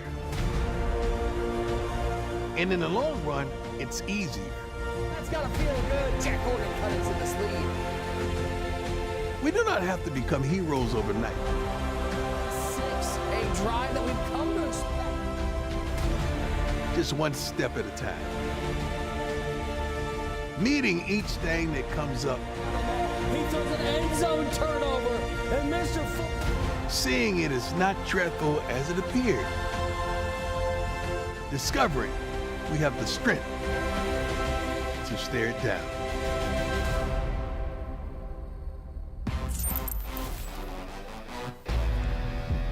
Let's take a look at our tail of the tape here in game number 2 of the Ultimate Madden Bowl. Very, very evenly matched game between COBO and Jack Oregon. You look at these numbers, Tyler Davis, these guys almost had identical seasons. There's going to be a lot on the line, $25,000 in this matchup. Yeah, should be a great one. 2 guys that know how to play offensive John Madden football, and 2 guys with something to prove, right? Didn't have the best, showings in their respective tournaments early in the year, but they can change all that here in the Madden Bowl. Let's kick things off. Game number 2 on a beautiful Monday evening. So happy to have you guys along with us on the Ian Madden NFL, Twitch, and YouTube, and across all the watch parties. Tyler, it's the Ultimate Madden Bowl. We got Texans and Lions going at it. You'll love to see it. Where's the Texans? Where's the Lions fans at? Let's go. Getting to know COBO a little bit better. 19 years old from Indio, California. His second MCS Major live appearance, looking for his first belt. He had the fewest games played this season among the Madden Bowl field of 14. Only played 15. That shows how efficient he was in those games. Very efficient. Labs with some of the best players in the world. Extremely talented. Been on the grind for a few years. And also, if he wins this game, got a short little trip over there to San Francisco for the live event. Take a look at his MUT item to watch. Somebody who we saw in the earlier games. The Broncos legend, Georgia Bulldog, Terrell Davis. Yeah, and the interesting thing, too, he puts that short and elite ability on him. So look for some of those angle routes, streak routes out of the backfield. Could be an absolute weapon for COBO's offense. Let's get things rolling here in game number 2. Tie game number 1. While it was a low-scoring battle, kind of stop and start, wasn't the explosive battles that we've seen in the MCS this year. It got to overtime, had some swings and momentum. It's everything you hope for in an Ultimate Madden Bowl game. No doubt about it. And I got a feeling that all 3 of these games tonight, we saw it with the first one. I think these next 2 are going to be the same type of thing. Really tight, down to the wire, just super evenly matched opponents with each other. And I'm excited for this one. COBO, Jack Oregon. Obviously, we've seen Jack Oregon in Level Next. He's really had another good season, only 19 years old. From Oregon. Come on, get out. Good cut. And there goes CD in open space to the 40, 35, 30, to the 20. You can forget about him once he's in open space. CD Lamb to the end zone. Well, just like that, what a start for COBO. Quick flat route, and you said it, CD Lamb. One little juke move, and he's off to the house. 7-0. What a way to start this game. As COBO storms out to the lead. The kick is away. That only took 28 seconds. As that kick is into the end zone for a touchback. Let's get to know Jack Oregon. The Oregon Duck, 19 years old, finished top 4 in the Level Next Madden NFL 23 National Championship Tournament. A freshman, a young gun in his second MCS Major. really talented player, only 19 years old, so has so much ahead of him. Labs with some of the best players in the world, that WD Madden crew, guys like John Beast who has a belt, guys like Astro who we've seen. So you know he's going to be prepared for this moment, and you know he's going to be really talented on offense. Look at his MUT item to watch, AKA the Cheetah, Tyreek Hill, bringing the speed. Yeah, that new AKA Tyreek Hill 97 speed. I think maybe the best receiver right now in the game. All the guys rocking him on their squads. Look for him to make some plays here for Jack Oregon. By the way, big shout out to the MUT team. Been a big fan of this AKA program and some of the art styles they've come out with. I just think it's been a really fun thing to look forward to on Mondays. Yeah, I love the nicknames too. I think it's a great addition.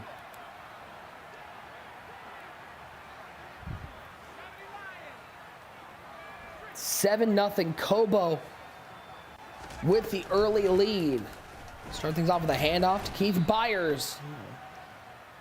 Left side picks up 4.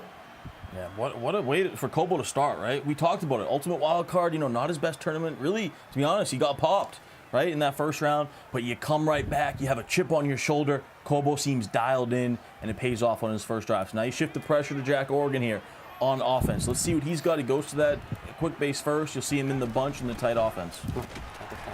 Back to the ground goes Jack Oregon. Back to Byers. And he'll lose a yard on the play. Set up a 3rd and 5. Quickly back to the line. Bunch to the right side. Lone wide receiver to the left. He will flip the play. We've got Tyreek Hill, Christian Kirk, and George Kittle in the bunch. It's a quick throw to the flat, and he misses George Kittle. It's going to be 4th and 5. Whoa, and that was scary. Even if that was on target, I mean, there was nothing there. The flat route was all over it. And already a critical 4th and 5 here for young Jack Oregon, 19 years old. Of course, he's rocking that Washington offensive playbook there. So you see him in the gun bunch. He'll also go over to the shotgun tight, similar to what we see Astro and John Beast run. This could be a momentum shifting play. And we're just a little over a minute into the game. Kirk and Hill to the left side. CeeDee Lamb and Kittle on the right. Pressure off both sides. Throws it to Lamb, just swats it down, and we'll take a turnover early. A disastrous start to this game for Jack Oregon. It is all COBO, and now he's got possession at the 30-yard line. COBO came prepared. COBO came ready. And now he's in business, already close to the red zone again. Goes to the 0-1 trap to start it off. But you couldn't ask for a better start right now for COBO. Dialed in on defense. He was waiting on the corner route. The nerves getting to Jack Oregon a little bit there. Just, you know, an ugly start so far. But we all know how much this game can change in just a couple plays.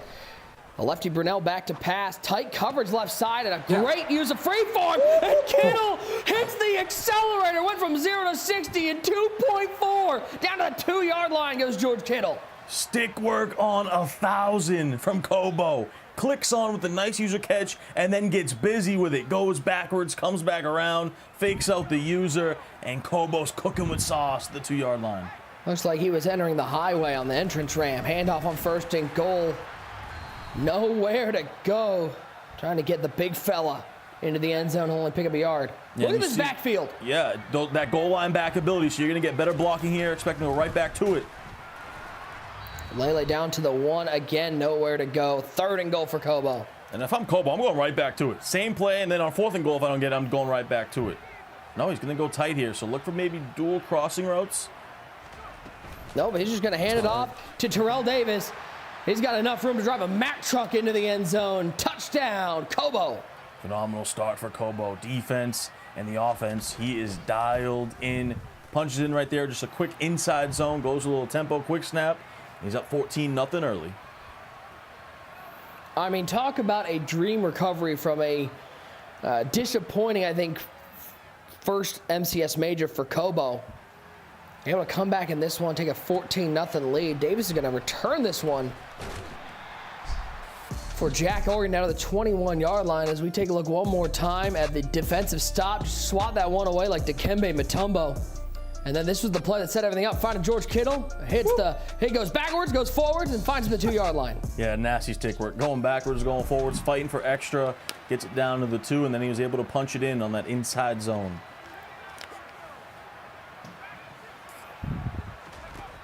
First down and 10. Pressure, left side. Picked off Denzel Ward. Right now, COBO's got Jack Oregon at the UPS store. He is absolutely boxed. An absolute box, a bag, a cage. COBO is on a level right now.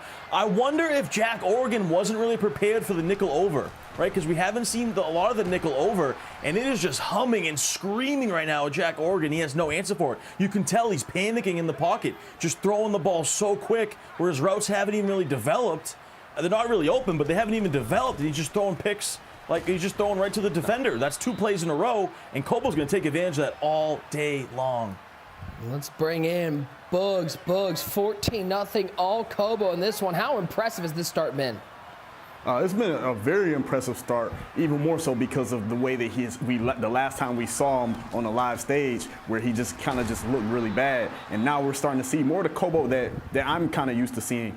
This, where he's like a shark that smells blood in the water. He's noticed that he doesn't really like that nickel over defense. If you notice, he's really like containing on the running back side, so he can kind of get some loop pressure on the running back just in case Jack Oregon picks the defense up. And he's really just giving Jack problems defensively right now.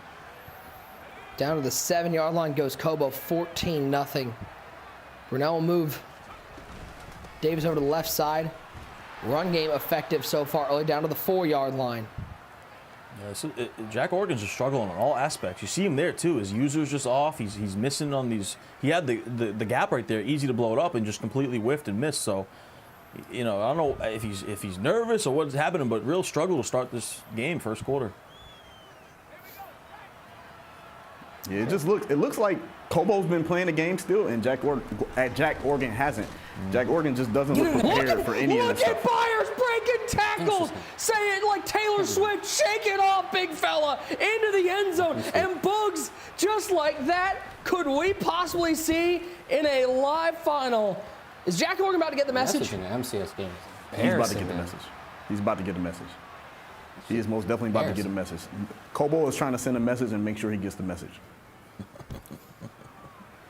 I like that one.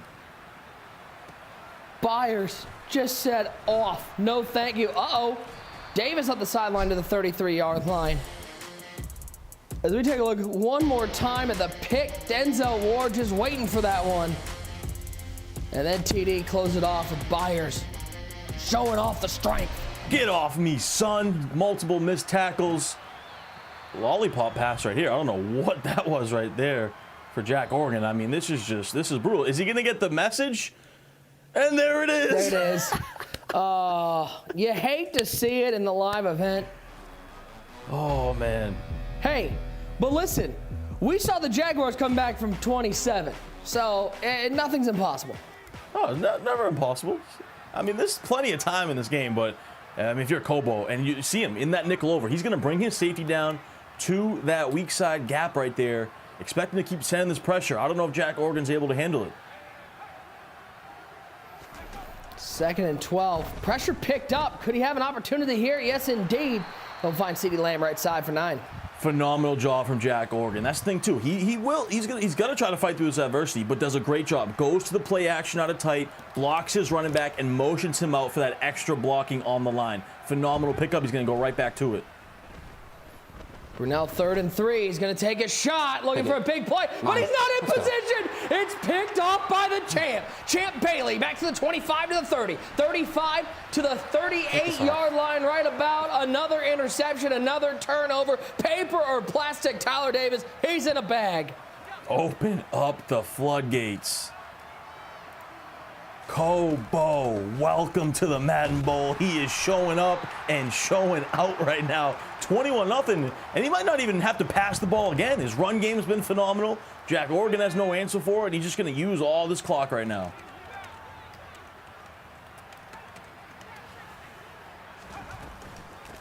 Second and 3. There's Byers up the middle. He's got a lot of room. He'll pick up the first down to the 46. Oh, what a first half. And the thing was, Jack Oregon was starting to pick up that blitz, but then 3rd and 3, that's manageable, and he just lobbed it up top. It wasn't really open, and then just lost his user, and that was the easiest pick of COBO's life.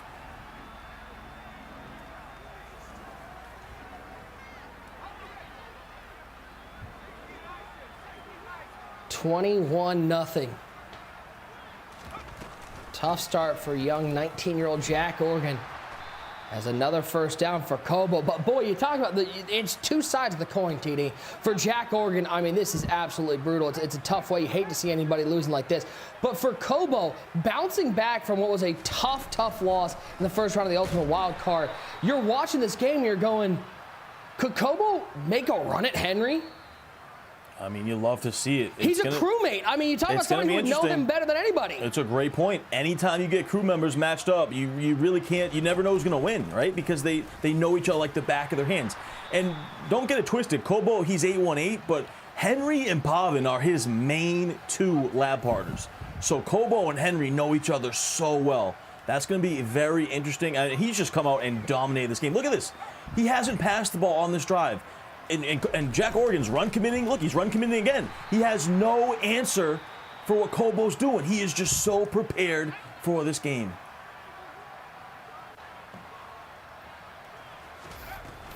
And COBO just doing what he wants on both offense and defense. A nice stop in the middle there. It's going to be a 3rd and 8, and Jack Oregon takes timeout his second of the half.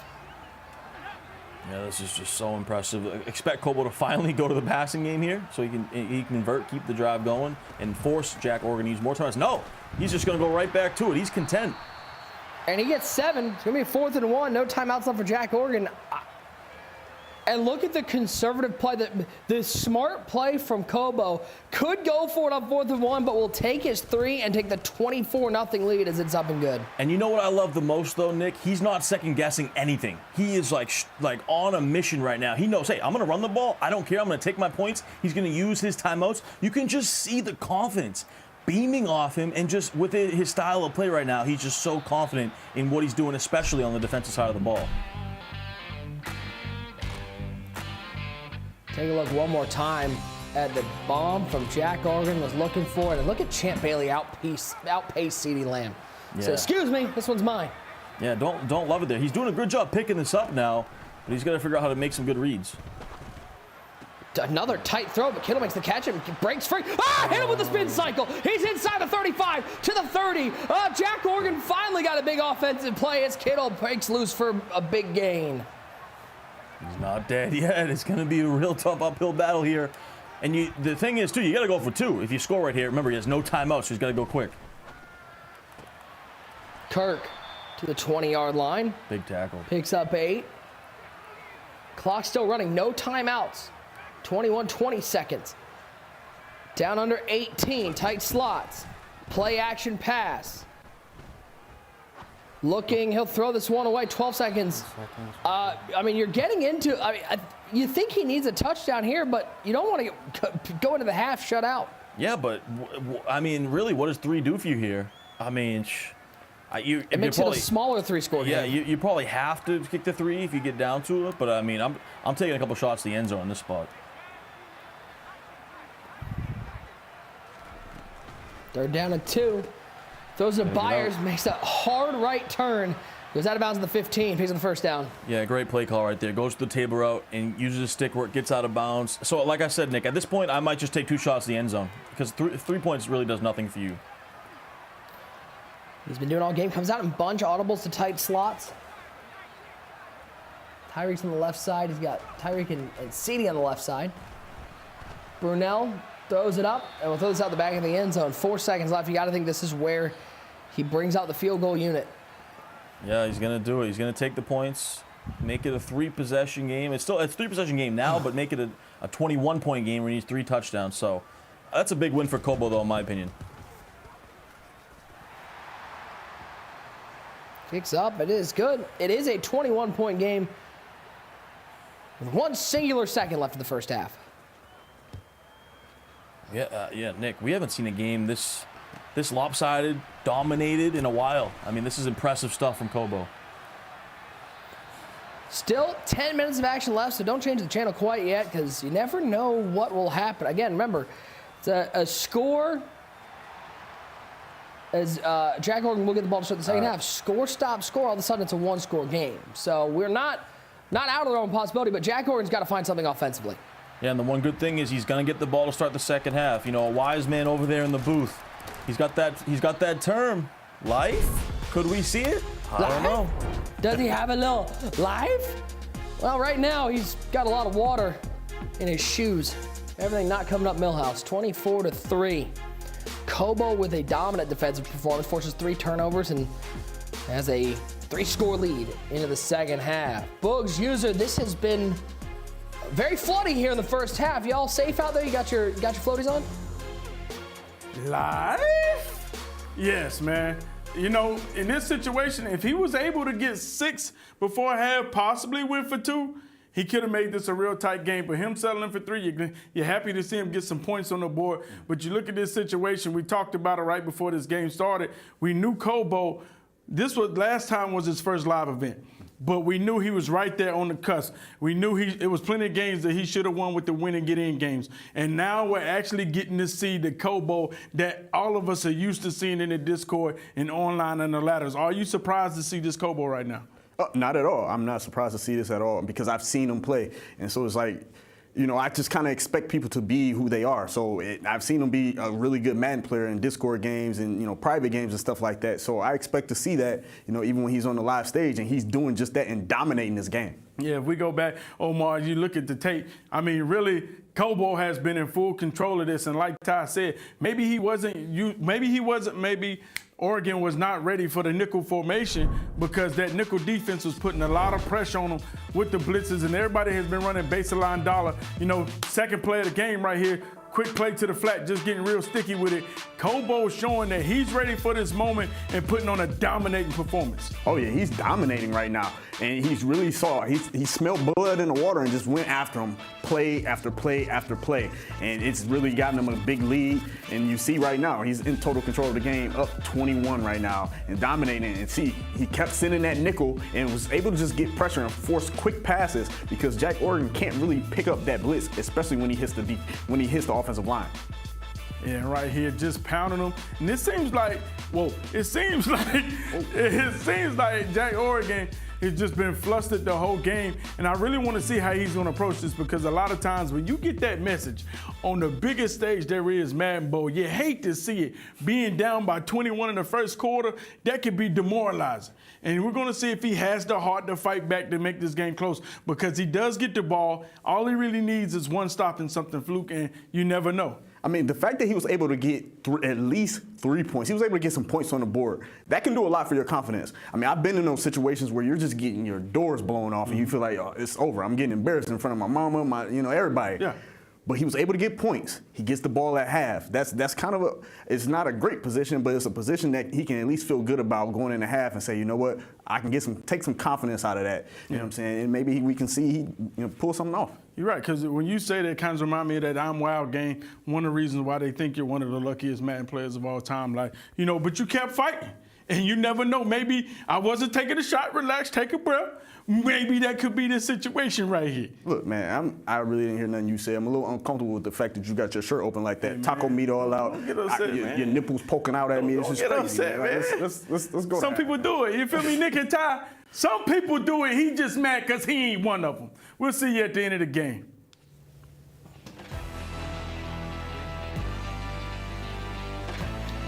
It's time to take a look at the latest MCS 23 power rankings powered by Ram Trucks. Let's take a look at the 6 competitors playing today. As we got the #1 player, Henry. We'll say he's playing today. He's on this side of the bracket, but he's sitting at home waiting to book his ticket for San Francisco. Noah, Mr. Football and Fancy in the top 10. COBO, Jack, Oregon, and David just outside that top 10. We could see COBO making a move up if this result holds. Now time for some MUT item giveaways. Chad has been awesome out there, so we're going to give away some of those AKA items that were in game today, starting off with JPP, Jason Pierre-Paul, right end 96 overall. The winner of the JPP is GWiz00. GWiz00, congratulations. You're taking home Jason Pierre-Paul.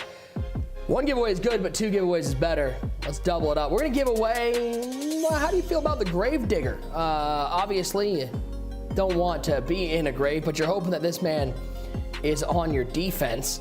Hargrave, 96 overall defensive tackle, big power move, finesse move, and block shed, so he's going to help you no matter what. The winner of Hargrave, how about the Little Guy 2003? The Little Guy 2003, congratulations. You're taking home Hargrave to shore up your defense. Second half action, all COBO in the first half, 24-3 tie. If there's one thing that Jack Oregon can say to look forward to in the second half, the answer is it can't go much worse. Yeah, you cannot play much worse than Jack Oregon did there in the first half. You know, got a little momentum there, going down, getting some points, and he does get the ball shot in the second half. So this drive, it's absolute must-score touchdown, right? No field goals. He starts it off early here. Nice table route, gets down the field. Like I said, it is must-score touchdown time. No field goals, no nothing. You got to go down and get 7, and then you got to play some defense. 24-3, Jack Oregon with the ball.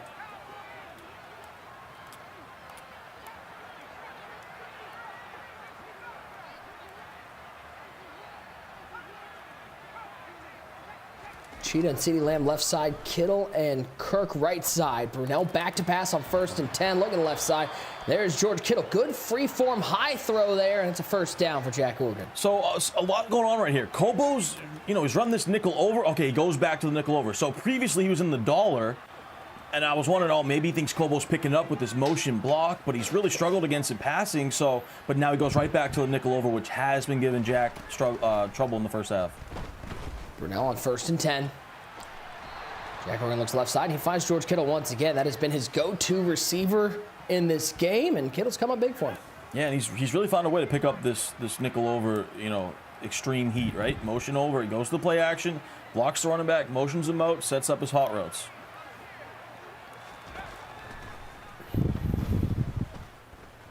Come on.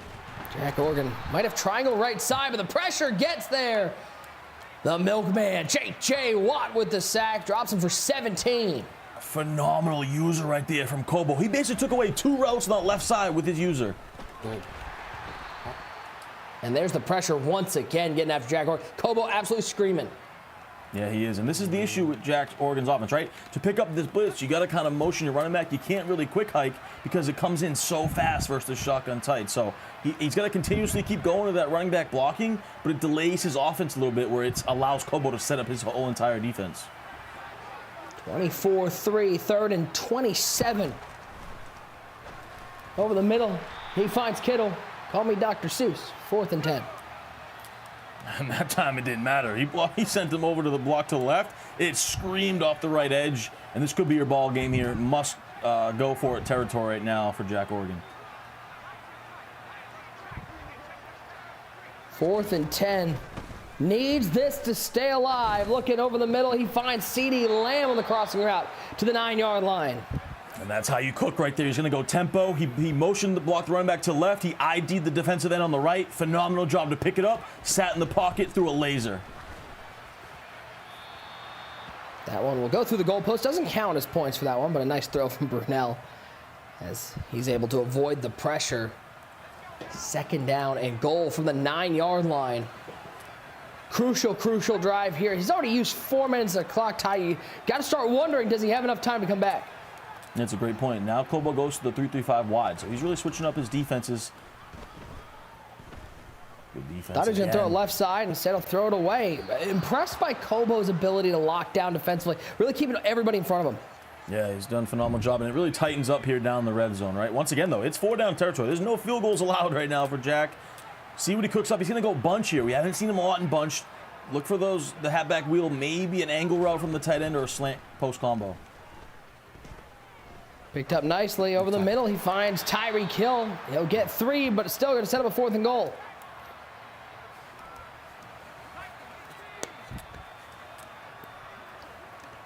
Goes to tight slots. Brunell in the shotgun. Lamb and Hill to the left side. Kittle and Kirk to the right. Keith Byers in at halfback on the right hip of Mark Brunell, Jaguars legend.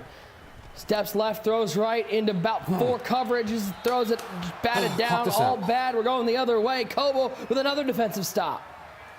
Absolutely nothing open right there for Jack Oregon. I mean, we've talked about it all game. A bag, a box, and he goes right back to the ground game. Oh, okay. But, I mean, just phenomenal defense from COBO. Remember, we talked about it tightens up down there in the red zone. He took away the running back angle route with his user, and then on the right side, everything was covered. Jack had no choice but to just throw it up. It's incomplete, and COBO's back in control. 2nd and 12, quick throw off the pressure to CeeDee Lamb. Create a little breathing room to the 8-yard line. And this is what tells you how dominant COBO's defense has been. He's thrown 3 passes in this game, and we're about to be in the 4th quarter.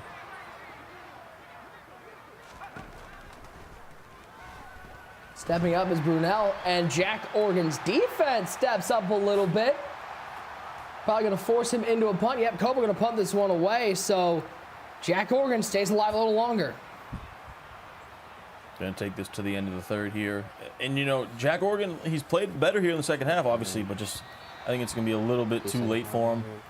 But you never know. You got to save those timeouts here. That's critical as well, right? We got 5 minutes to go, but you got to save all these timeouts, and you got to get down there and score as quickly as possible, right? If you would have got 7 on that previous drive, we'd be talking a little bit more here. Okay, maybe he's got some life. And it's still possible, but just got to really go quick. Yeah, pick a play.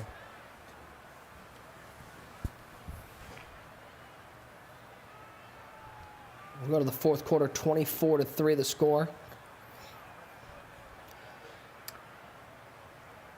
Yeah, it looks like it won't allow COBO to pick a play right here, so we're just I would assume we're gonna get a friendly decline of the delay game in this spot.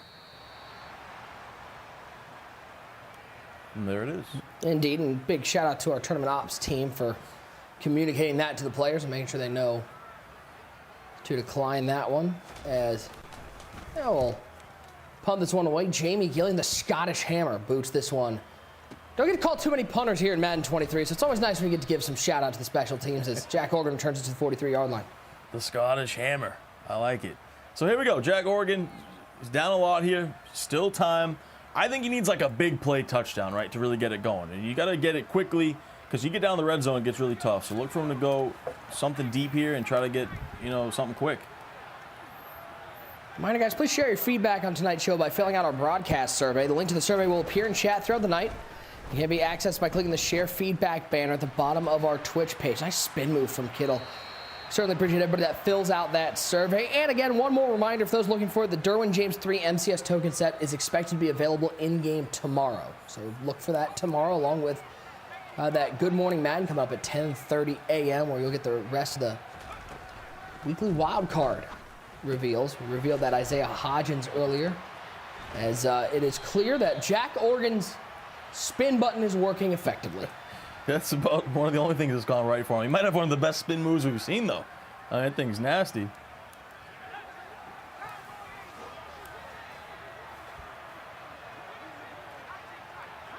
$4:39 to go here in game number 2. Remember, we got Noah and Fancy coming up after this one. Whew. Got day 1 of the Ultimate Madden Bowl. Ty, the best part about the Ultimate Madden Bowl, it's 5 days of action. This is just day 1. This is just the appetizer of the appetizer. We've got so much competitive Madden before we crown an Ultimate Madden Bowl champion. Oh yeah, tons of action. Basically 2 weeks of it coming up, and $250,000 to first place. We saw Henry do it last year. Can he do it again? Can he pull off the repeat? I mean, he's already a very rich man, but I mean, if he takes that down.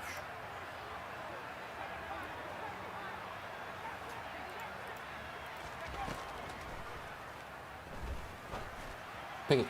Throws it up in the end zone. Did it get picked off? Nope. Didn't get the feet in bounds. Crazy part to think about that, Ty. Henry goes out and wins that game. I mean, we're going to be talking next year Henry in the $1 million range. Unreal. Unreal. I know. Because if he wins this one, right, he's at what, 850 around there? He's at 859. Okay. Yeah, something close to that. I mean, it's just remarkable, right? And we thought he might be the first one ever to $1 million earnings. It could be. Will someone spoil the party? That's what I'd like to see it. I want to see someone spoil the party. I don't know what's going to happen. We'll see. Spires into the end zone. Touchdown for Jack Oregon. He will cut into this lead. Is there a chance? Is there some fight left in him? He shows it right there. Big time drive. Is it a little bit too late? Save those 3 timeouts. There still is time here, right? But you got to dial in on the run defense right now against COBO.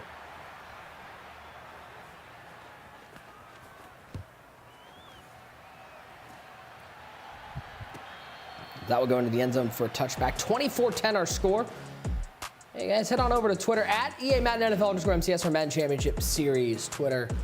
Retweet and comment with hashtag Madden Bowl in that tweet for your chance to win that Tyreek Hill that I think everybody has here in the Ultimate Madden Bowl. I was looking at rosters. I didn't see anybody who didn't have that Tyreek Hill out there.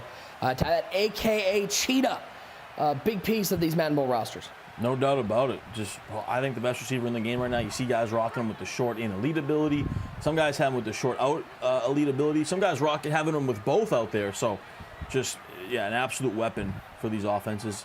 And we'll see if Kobo's going to go a little U-trips here. We haven't seen this all day from him. Maybe a little halfback power, inside zone. 2nd down and 10. He hands it to Terrell Davis. Ty, I was just looking at our Madden Bowl media guide. And while Henry didn't complete the Henry Slam that he definitely had a shot for but didn't qualify for that Ultimate Thanksgiving, you look at his span of belt wins. Ultimate Wild Card Madden NFL 22, he won on January 14th, 2022. He won the Ultimate Madden Wild Card in Madden 23 on January 11th. He won 4 belts in 1 calendar year. Just remarkable. Unbelievable Insane. stuff. It's just unbelievable stuff. And Jack Oregon is fighting right here. I mean, he's probably saying to himself, man, I wish I did this in the first half. Where was his defense initially? But he's got a chance. I mean, he's saving those 3 timeouts. I mean, again, it has to be said that a lot of this is COBO has taken his foot off the gas pretty significantly. Yes. And Matt, though, that drive to start the third quarter, if Jack Oregon would have got 7 right there, I mean, wow. And he got brought it down to the red zone. So there's still life here, but gotta go quick. Nick, I'm just hoping my pick doesn't lose. Yeah, I don't want to be the new mush,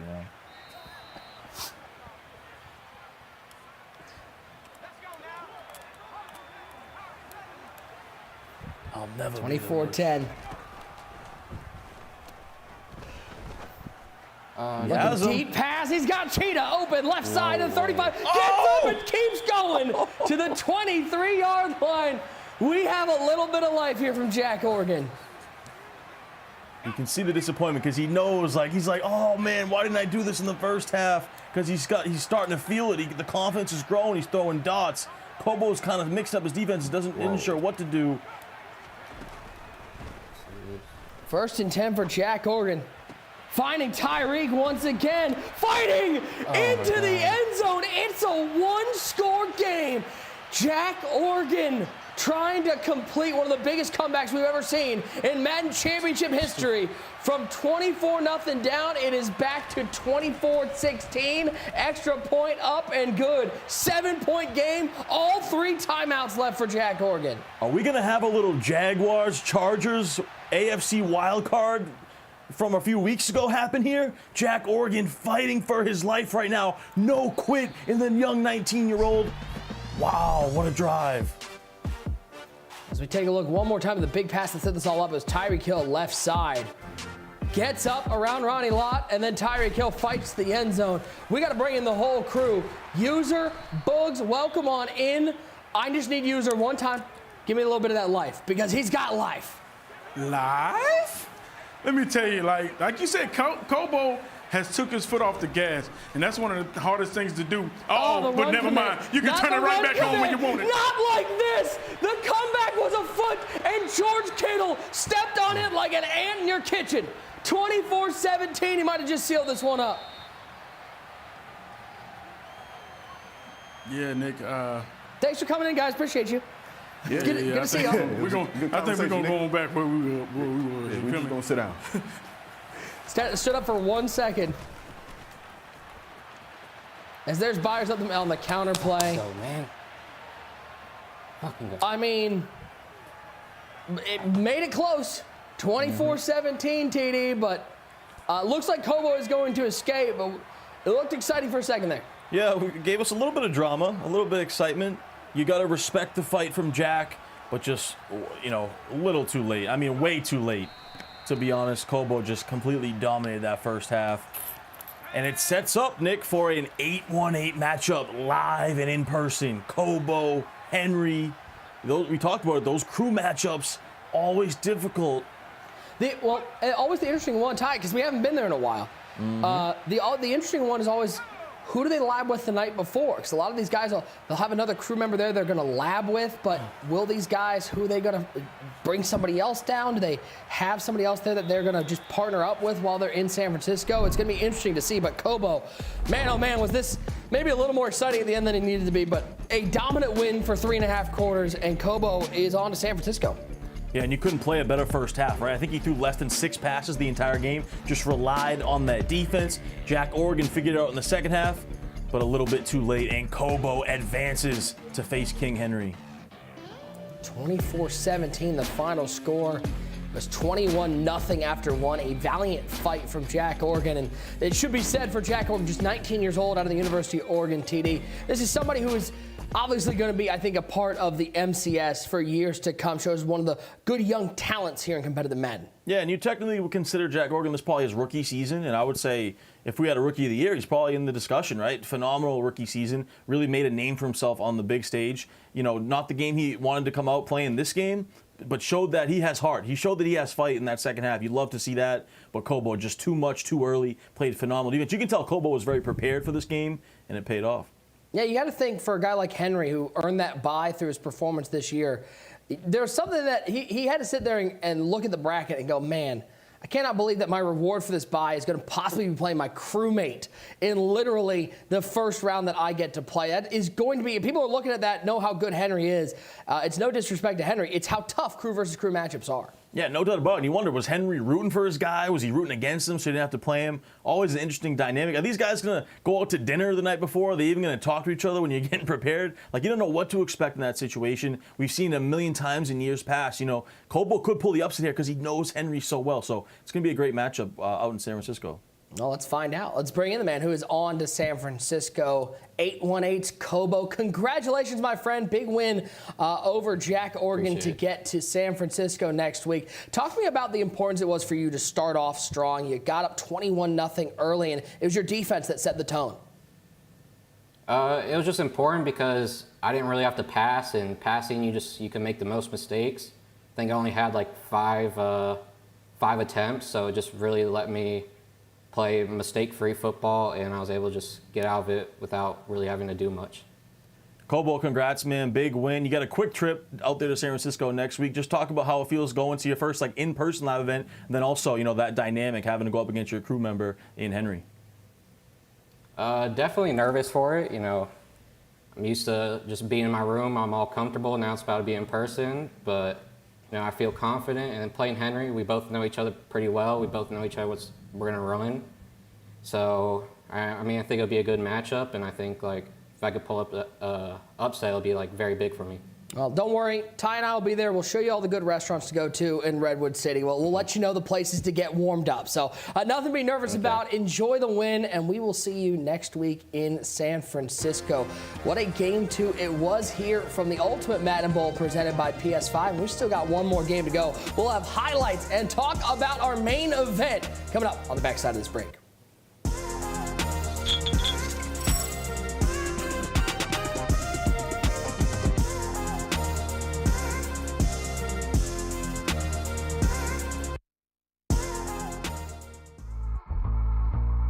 I would describe mud as... Mud? Dude, I don't know how I'll explain mud. I don't even know. Mud is definitely really complicated when you get into it, but at the basis of it, it's just a card collecting game. Vic at quarterback, with Jerome Bettis at running back, Randy Moss at wide receiver. You can set your team how you want to set it up. You can set your offense, set your defense, how you want to set it up, your abilities and everything like that. Yeah, it's pretty much just you can play how you want to play. Watch YouTube and Twitch, watch for other people, you know. If you got questions, you know, you go in the chat or, you know, YouTube it up and see if they can help you, because a lot of time there's a lot of help out there on the YouTube and Twitch. You know, I like to spend probably like half an hour every single night, you know, look at those big YouTubers that compete, you know, the W's, the Skimbos, the Clefs that are all on YouTube, and I say that I'm just gonna watch this game, see what little things that they're doing and seeing if I can implement any of that into the daily routines that I have. My biggest piece of mud advice is just play the game. You're gonna rack up the most amount of coins, most amount of rewards just playing the game, playing head-to-head, doing your solos, doing your daily every day, just getting things done on the game. You'll have a solid team, maintaining the team. You know, you gotta get your coins up so you can get the best players, you know. That team matters, so play your solos, play some head-to-head, you know, make sure you're working the auction house and just get that team up.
Well, the score makes it look maybe a little closer than it was. Jack Oregon, a good fourth quarter fight, but it was all COBO early. 24-17, COBO seals his spot and an extra $25,000 into his pocket as he will line up a date with his crewmate Henry next week in Redwood City. Let's take a look at the highlights. Bring in the fellas. T. Davis, one great user, and Boogs. Talk about a dominant start to this game. COBO came out on a mission defensively.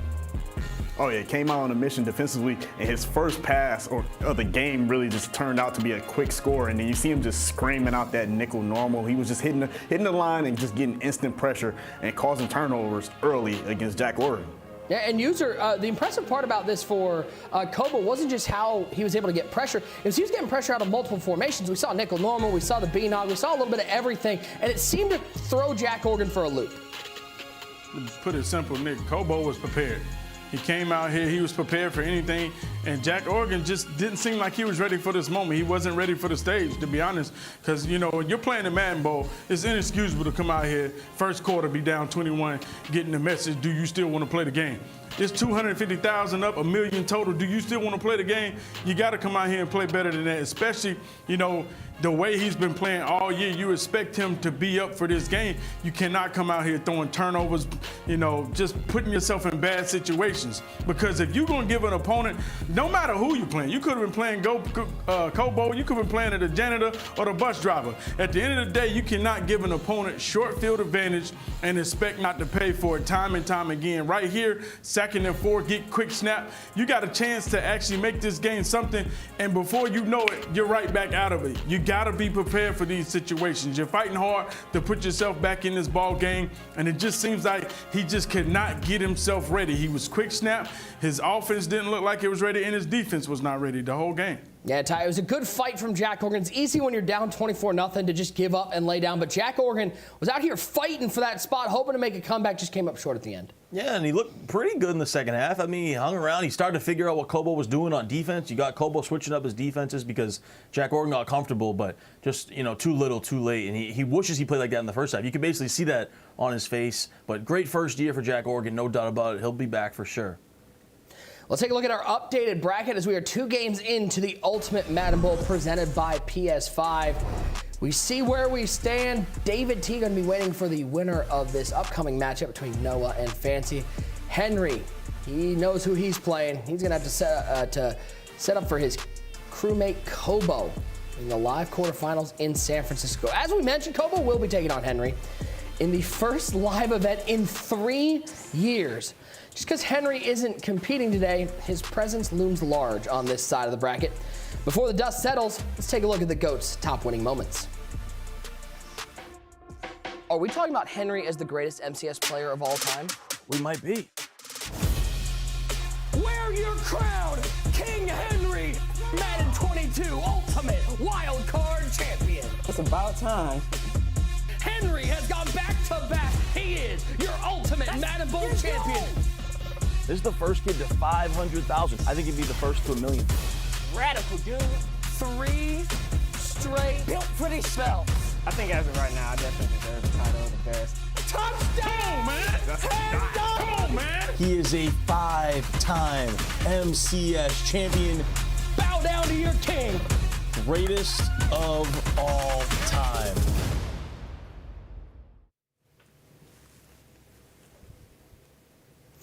It should be a very interesting tournament to get back to those live finals where no longer are you in the comfort of your home. And Boogs, you're somebody who has thrived in that live atmosphere, that playing against somebody who you're just sitting across from, able to get into their heads. Tell me a little bit about what some of these players who haven't had a chance to play in a live, maybe it's been 3 years, maybe they've never participated in one. Tell me what the difference is playing live versus playing at home. I mean, there's a big difference. I mean, you have a bunch of cameras all around you. That's for one. You have the white noise playing in your ear, or maybe you're on Spotify and you're listening to, you know, your favorite playlist or whatever, and then all of a sudden you get hit with a commercial and it just throws off your vibe.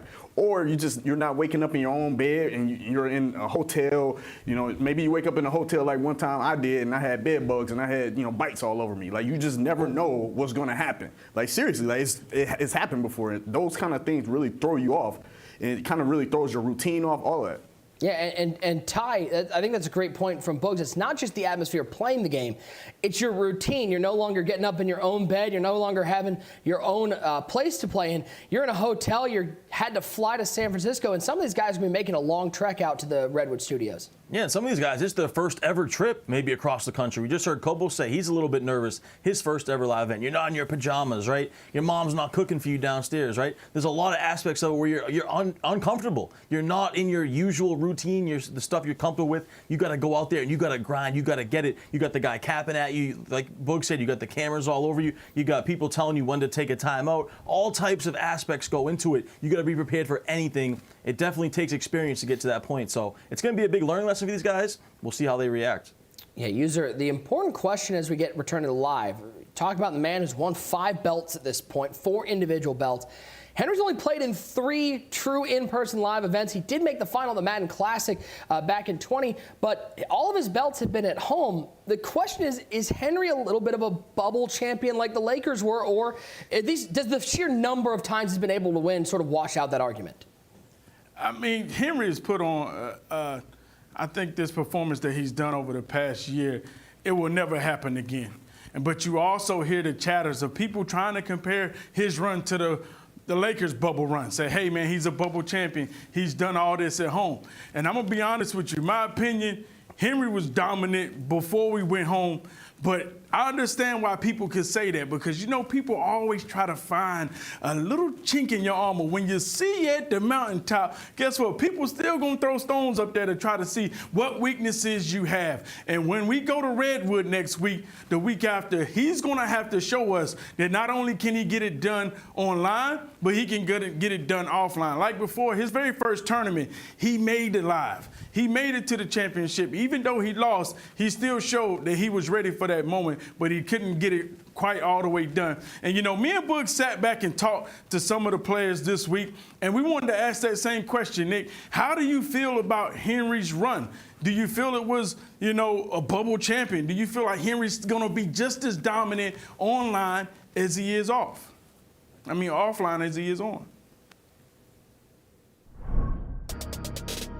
I would definitely say those in-person tournaments are just a little bit different.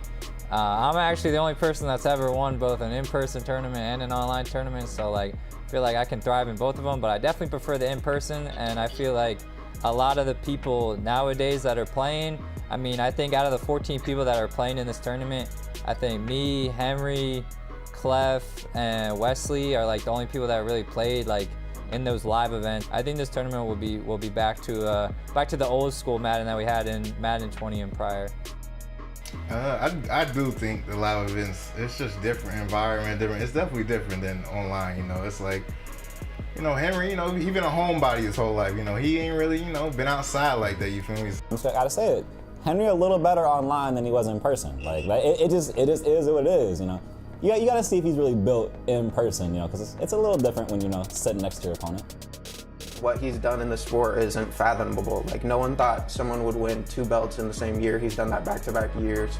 $500,000 in the span of 365 days. Like, so, and everyone's on the same playing field. So, like, you can hear that and people can say that dumb stuff, but nothing is going to take away from what he's done this past year and the legacy that he's cemented in this game. Well, Henry in a good situation where he already did all this before that, so he's not going to go into these tournaments. He don't go into these tournaments with no pressure. Like, there's no pressure on him at all. It's going to affect new people who ain't never been there before. You know what I'm saying? These new guys who never made an in-person event, like, it's going to affect them. But him, he ain't got no pressure.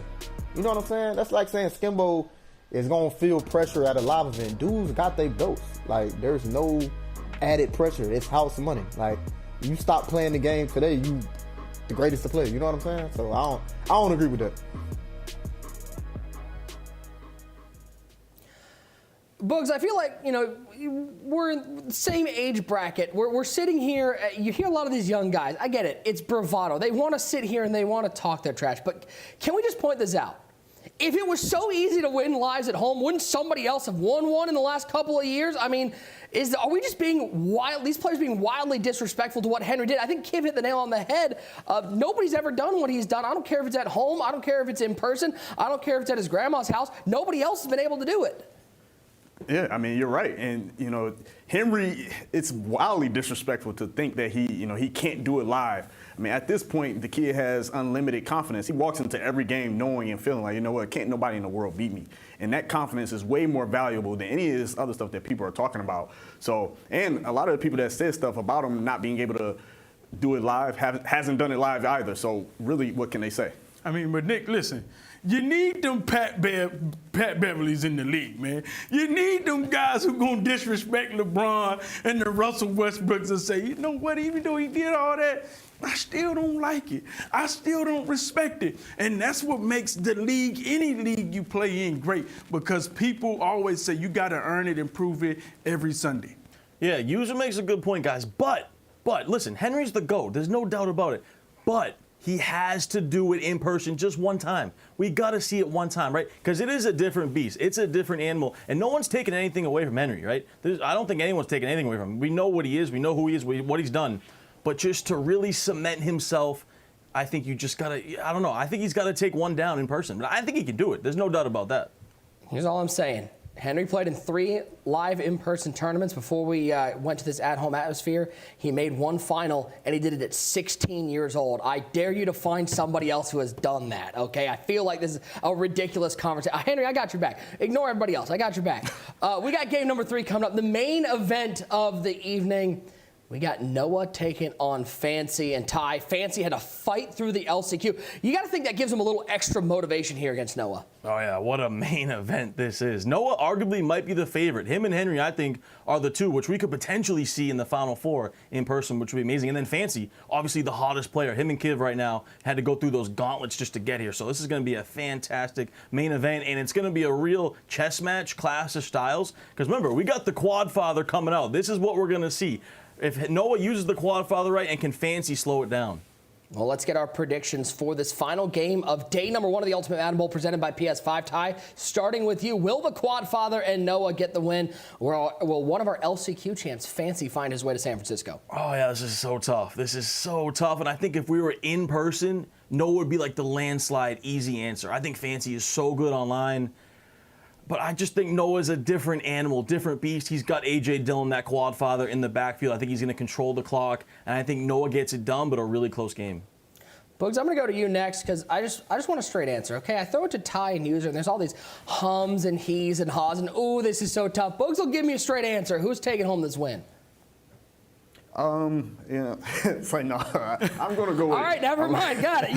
You got it. I'm going with Noah. All right, User, we only got like 4.5 minutes before this game starts, so try to use not too much of that time in your explanation of who's going to win this game. Oh, that's it? That's it? You got time.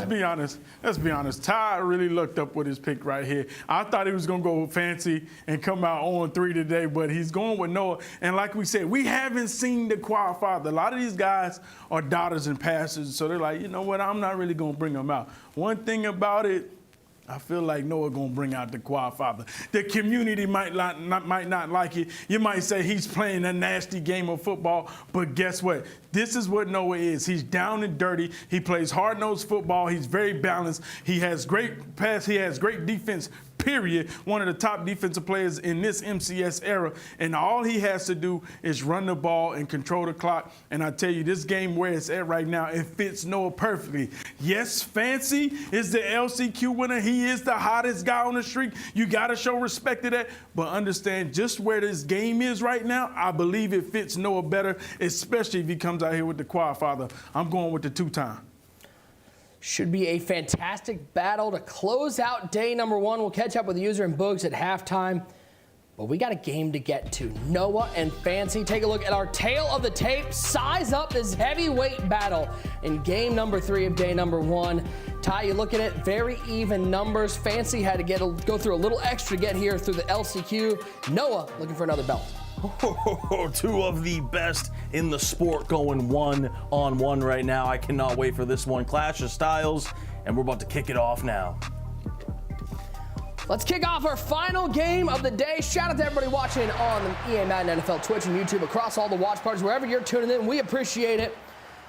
The kick is away. Game 3 of the Ultimate Madden Bowl is underway. It will be Noah with the ball first. In those throwback Eagles unis. Shout out to all the Eagles fans out there. If you don't know who Noah is, his 9th MCS major appearance. I feel like he just came on the scene. Can't even get into a bar yet, and he's already had 9 MCS major appearances. His 4th Madden Bowl appearance. Looking to become the 3rd 3-time MCS major champ. And Ty, talking to people, talking to the Madden community, this guy is a top 3 Madden player, possibly top 2. Yeah, arguably one of the best in the sport, and he's got a lot on the table here. Bringing out that quad father, you see it there. He can get an elite company if he can get his 3rd ever belt, and I think most people think of him as a favorite, especially when we get back into those in-person live events, if he can take down Fancy. Let's talk about his MCS item to watch. You've heard about it, the rumblings, you've seen it in person. It's the quad father. There it is. The quad father will be out in effect right here for Noah. We know that Noah loves to use the ground game. Can he take the quad father into winning $25,000 into the next round? This is going to be a big storyline in this game. Here we go. What will we see from Noah? West Virginia Mountaineer. By the way, I almost didn't recognize Fancy without the glasses. It's a little startling. I don't know if he got contacts or LASIKs, but it looks like a lot of these guys, because we haven't seen some of them on camera in a while, look like whole different human beings.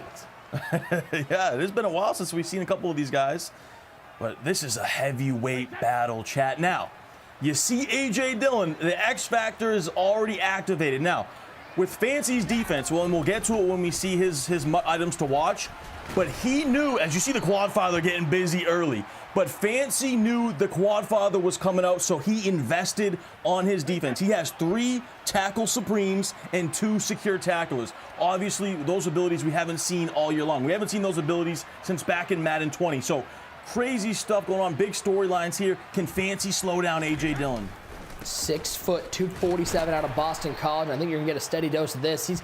Noah is the only one to have won an in-person and an online MCS tournament. Ty, he's trying to throw it back to Madden 20 when he won that in-person tournament. And you know that style really fits him, right? We saw it with Chris Johnson back in Madden 20 where he just pounded with that ground game, right? That's what he's known for. He's going to slow the game down. He's going to mix it in the pass a little bit, but he's going to find runs, and he's going to adjust throughout the game that really control the game and counter the defense. Come here in the yard. Come here. Back to quad father, and defense from Fancy makes the tackle. 4th and 2. Noah brings out the offense. And there's that Derwin James with that secure tackler, makes the play in the backfield, forcing Noah to have to go to the air attack. He's going to empty it out, as he's got Tom Brady at quarterback. 3 wide to left, 1 to the right side. Brady back to pass. On 4th down and 2, he's got circle open, but the defense gets there, and Fancy with a major momentum stop to kick off this game. Fancy's game plan, force Noah to pass the ball, and it pays off perfectly on the first drive. Huge defensive stand for Fancy. And I know Fancy a little bit better. His first MCS major appearance since the Madden 22 Ultimate Kickoff, but his 6th all-time. the 16th player in MCS history to reach 70 MCS wins. 23-year-old from Frisco, Texas, and he labs with some of the best. Yeah, one of the most prolific offensive players we have in the world. Labs with that top dog Madden crew. They are some of the best offensive players in the game. Taking a look at some of the abilities he's got on the offensive side of the ball, or on the defensive side of the ball. A lot of secure tacklers and tackler supreme. That's going to be key in stopping Noah's run game. Yeah, there they are right there. You see him. In order to stop that quad father, Sam Hubbard, Mike Dana, Kevin Green, CJ Gardner-Johnson, Rayshawn Jenkins, all of these abilities, some of them 0 AP, some of them 1 AP, specifically the tackle supreme with 1 AP. Give me the ball back. That's why we use Jamal. All right, we back. We back. We use Jamal, baby. The press. The fucking press. Let's bring in User, who comes in at the right time, right at a turnover. The quad father letting down Fancy. Everyone want to make the it first play of the game, quad father getting punched right in the mouth. Press, and you know, Run that's the what I was ball going on to come right in and say. Run the ball on me, bro. Y'all know when Noah talk, you got to let Noah talk that talk, you know. I mean, one thing about I mean, you talk about it, User, that talk, though, it's effective here for the entertainment of the people at home, but that's something that they're going to have to deal with. If Noah wins this game in a live final, it's one of his biggest strengths. You hit it right on the head, Nick. That's one of his biggest strengths. Being able to cap, being able to feel that energy and intensity right off the player beside you 1 foot away. That's something you have to deal with. Trust. There's plenty of players right now. Anybody on that side of his bracket is saying, hey, let's make sure Noah does not make it home, make it to the live. Make sure he stays at home. Yeah. And if you're looking at this situation in the community, everybody's been talking about the quad father. I'm so happy that we get a chance to see him because it's been such controversial. It's a beam. He's got circle. Oh, it's a dog right there. Plax breaks it. Plax is out of there. Can he get inside to the end zone? Down to the 5-yard line. We talk about the quad father, but Noah does it through the air. Yeah, great dot right there. User, and don't forget, too, we've talked about Noah with the quad father. Fancy brought out the quad father as well, and you saw that Jamal Adams Prez hit stick. We haven't seen anyone rock that Jamal Adams with the Prez, and he gets that fumble and then comes right back with a nice dot. You're right, Ty. Nick, I mean, he did bring out the quad father, but let's be real. Pressure. Fancy having the quad father is a fraud. That's a fake. We know Fancy is not a runner. So wait. You know, he just did that trying to go toe for toe with Noah, and that's why I believe quad father let it go. He said, you don't even believe in me. User, so what you're saying is Noah has the quad father, but Fancy's got the fraud father? Correct. Exactly. Just checking. Okay, just want to make sure I knew where we stood. We know Fancy's not a runner. He should have came out there playing this game. Stick to your game plan. Just because you have the quad father, don't get out of your element. What got you here? That's another defensive play. That time Kevin Green in on the sack. 3rd and goal for Noah. Yeah, big 3rd and goal for both guys. You got to credit Fancy, though. He's doing a good job on this quad father. And he's tightening up here in the red zone. This is a big down. He's going to motion out A.J. Dillon. Lines up far right. Kittle also on that right side. 3 wide to the left side. Brady throws it in coverage, and that one probably should have been picked off. Oh, my Dangerous God. read. Noah's going to settle for 3. Thank you, 3 kid. All right, that was... Damn. Real scary read right there for Noah. Take it green, relax. Here's all I'm saying, Ty. Listen, I know the quad father's good. That X factor is good, already activated. But I know my runners out there, my former offensive lineman friends, they would want me to point out that if you don't have the count, if you don't have the helmets on that side of the ball, doesn't matter how good that X factor is. Yeah. It helps when you get some tackle supremes and some secure tacklers out there, too, which got to credit Fancy for that. Take a look at this replay. Fumble, pops out. Noah gets the benefit. Yeah, and that's how you counter the quad father. As you see a laser right here, that deep crossing route to Plexico burst. And he was able to eventually kick a field goal.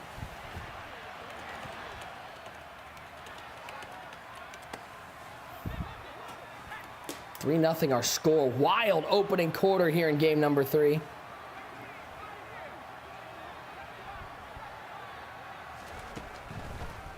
Brunell back to pass on first down for Noah. Pressure. Down goes Brunell. The milkman, Jay Watt.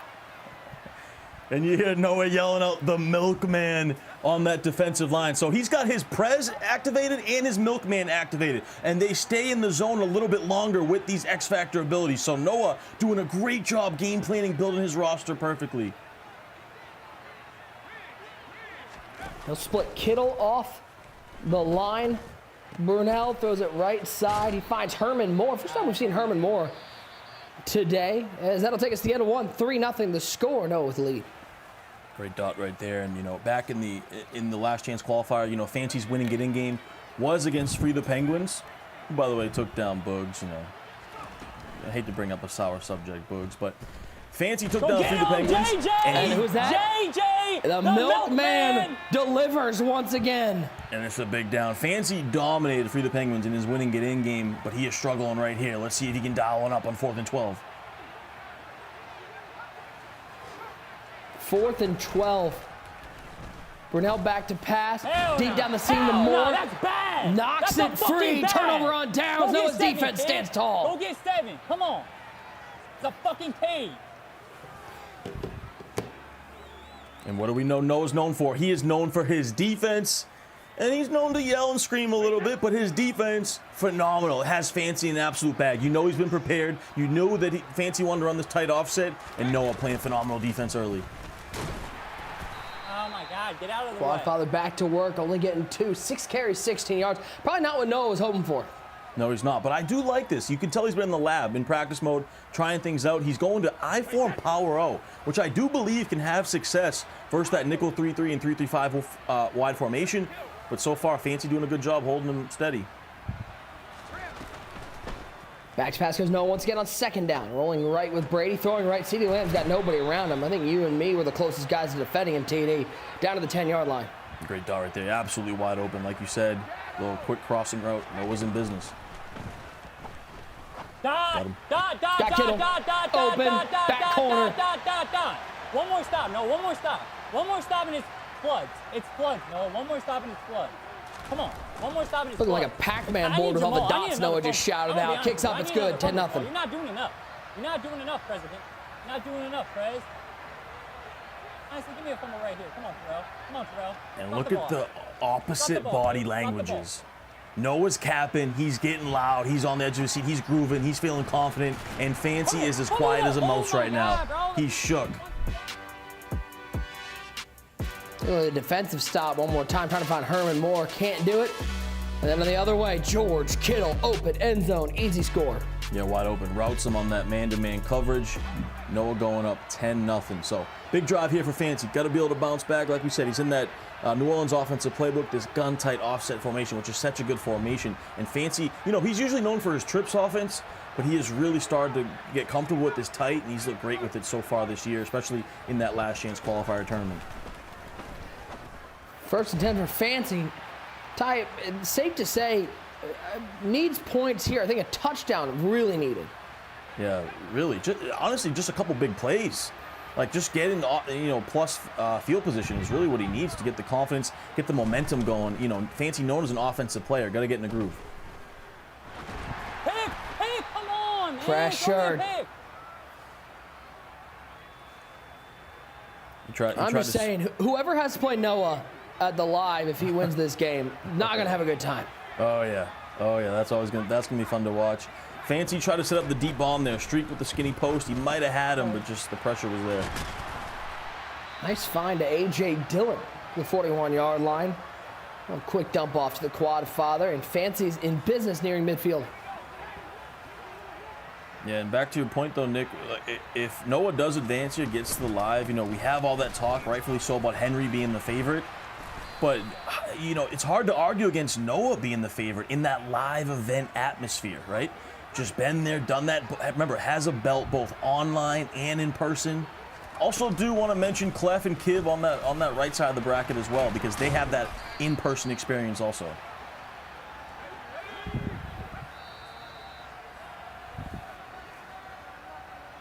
Two-minute warning, 10-0 the score. Yeah, it's important to mention those guys because, Clef's been there, and Kiv, outside of Noah, is the only other one that's won an in-person Madden belt of this field.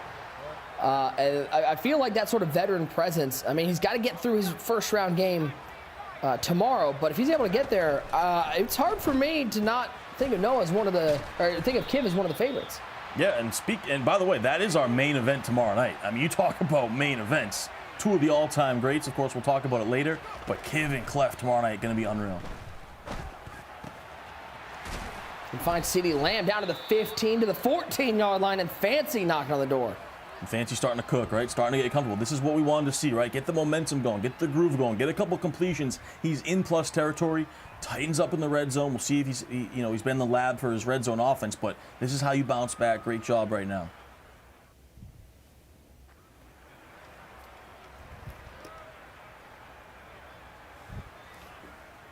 $1:16 left in the first half. Fancy 14 yards away from putting his first points on the board. Look at that tight offset tight end. Tries to get quad father that's going. Gotta be a fumble, bro. That was the second hit. That is a fumble for 6, man. Come on, bro.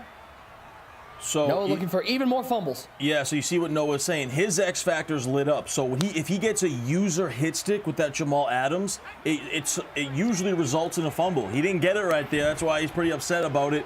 So interesting dynamic. This Quadfather Prez battle right now is pretty wild.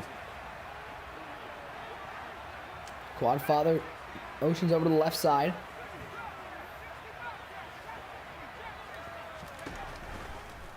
Brunell back to pass for Fancy. Looks left side. It's George Kittle open in the flat. He'll get near the first down marker, called 3rd and 2.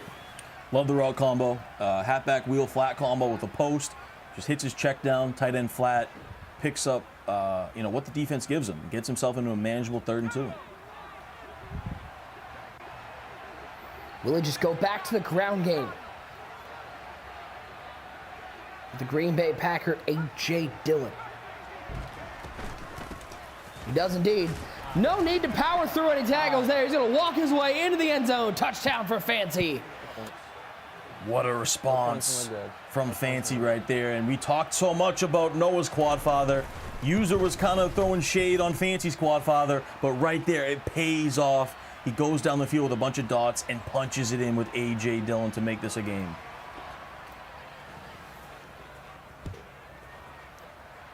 Fancy kicks this one off. And we'll go through the back of the end zone for a touchback. Take a look one more time. X Factor lit up, but there's not much room, TD. You can have whatever you want lit up. He's going to get into the end zone. Pretty much goes untouched. Down to the 1, punches it in.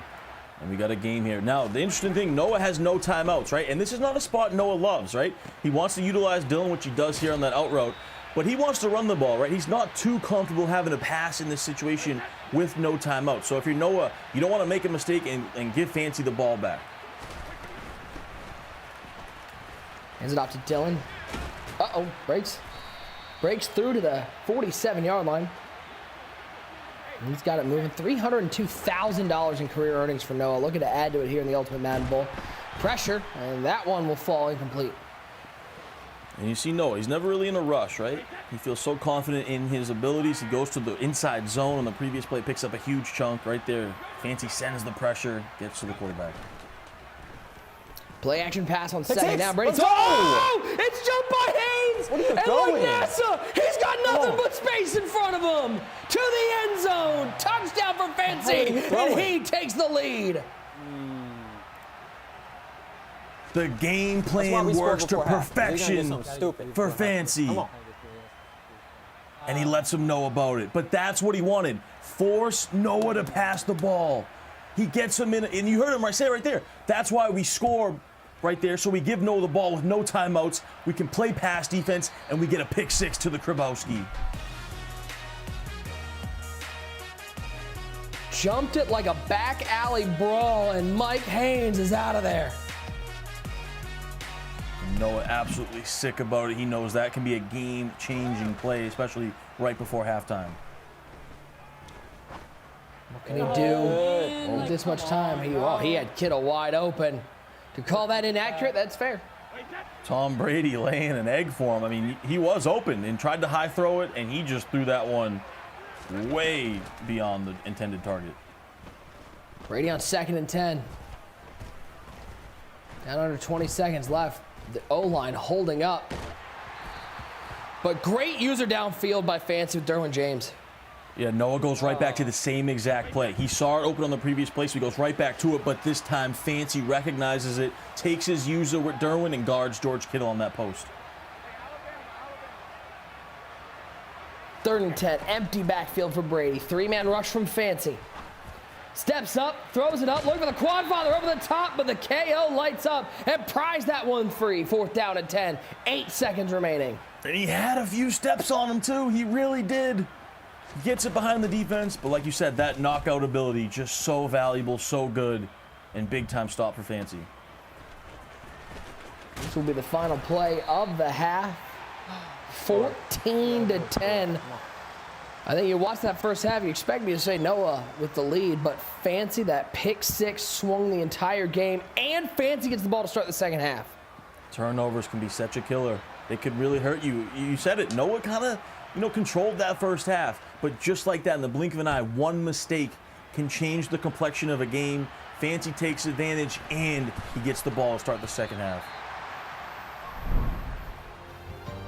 Halftime in our final game of day 1 of the Ultimate Madden Bowl.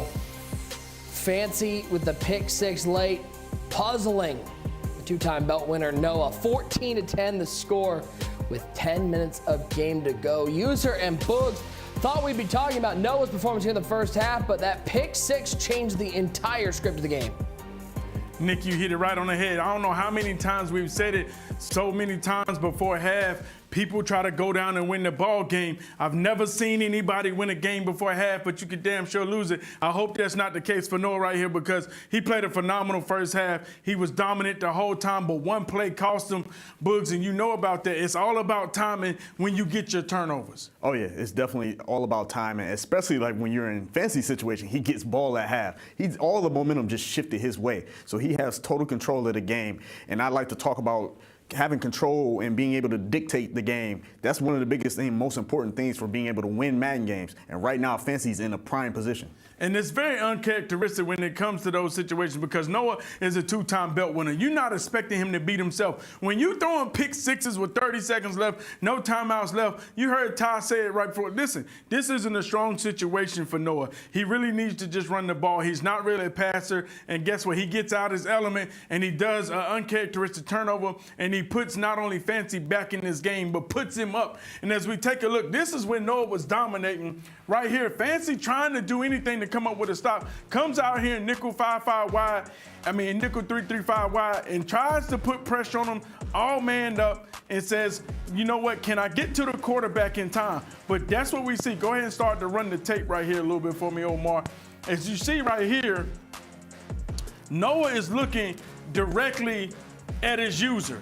And this is when he decides what he's going to do from here. Oh yeah, and in this in this route combination, he's running verticals. Noah's running verticals, so it's a pretty simple read. He sees the coverage, and he's going to look on the vertical side, the trip side, and really stare at the potential seam pass or anything like that. And then he knows if anyone's manned up, he's going to stare at this guy right here, that tight end, because he knows that tight end is going to whoop whoever's defending him on that short corner route, and he's pretty much just reading that user and looking at that running back and seeing where the user goes, and it worked out perfectly for him, and pretty much barbecue chicken. And as you can see, man, Kittle is out here. Omar, you can go ahead and run that. Kittle is out here with short end elite.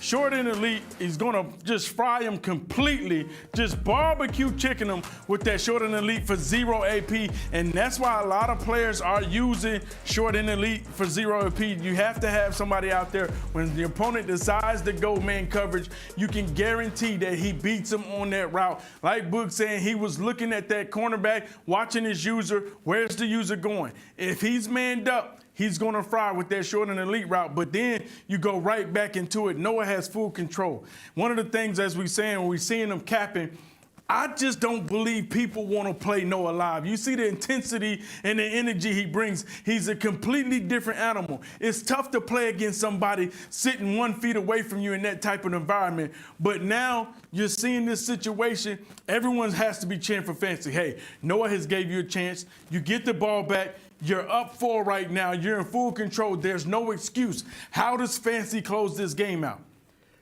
What wins games is when you have these opportunities. Right now, Fancy's up 4 points. The best thing he can do is go right downfield and get 7 points, especially if he can take a lot of time off the clock, because that makes it even more demoralizing. But that doesn't need to be his primary focus. His primary focus has to be get 7 by any means, because you don't want to kick 3 and give Noah that life where he just feels like, you know what, I'm still in this game.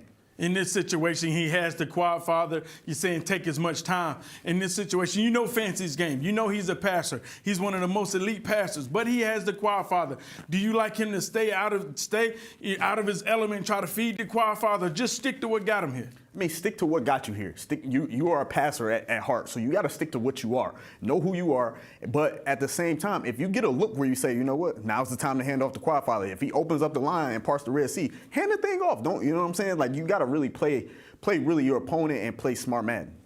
Nick and Ty, listen, we got a great first half. Can Noah come up with that stop? If anybody can do it, he has to stop this momentum that Fancy has had coming into the LCQ, being the #1 player. Can Noah do it in this situation? We will see. See you at the end of the game. How about we do another MUT item giveaway? We got one coming your way to all you people in the chat have been hanging out with us all night long. This time, that AKA Mercedes Lewis, the big dog. Coming to somebody in the chat, the winner of this giveaway. How about T Commodore 73? T Commodore 73, congratulations. You're adding Mercedes Lewis to the squad.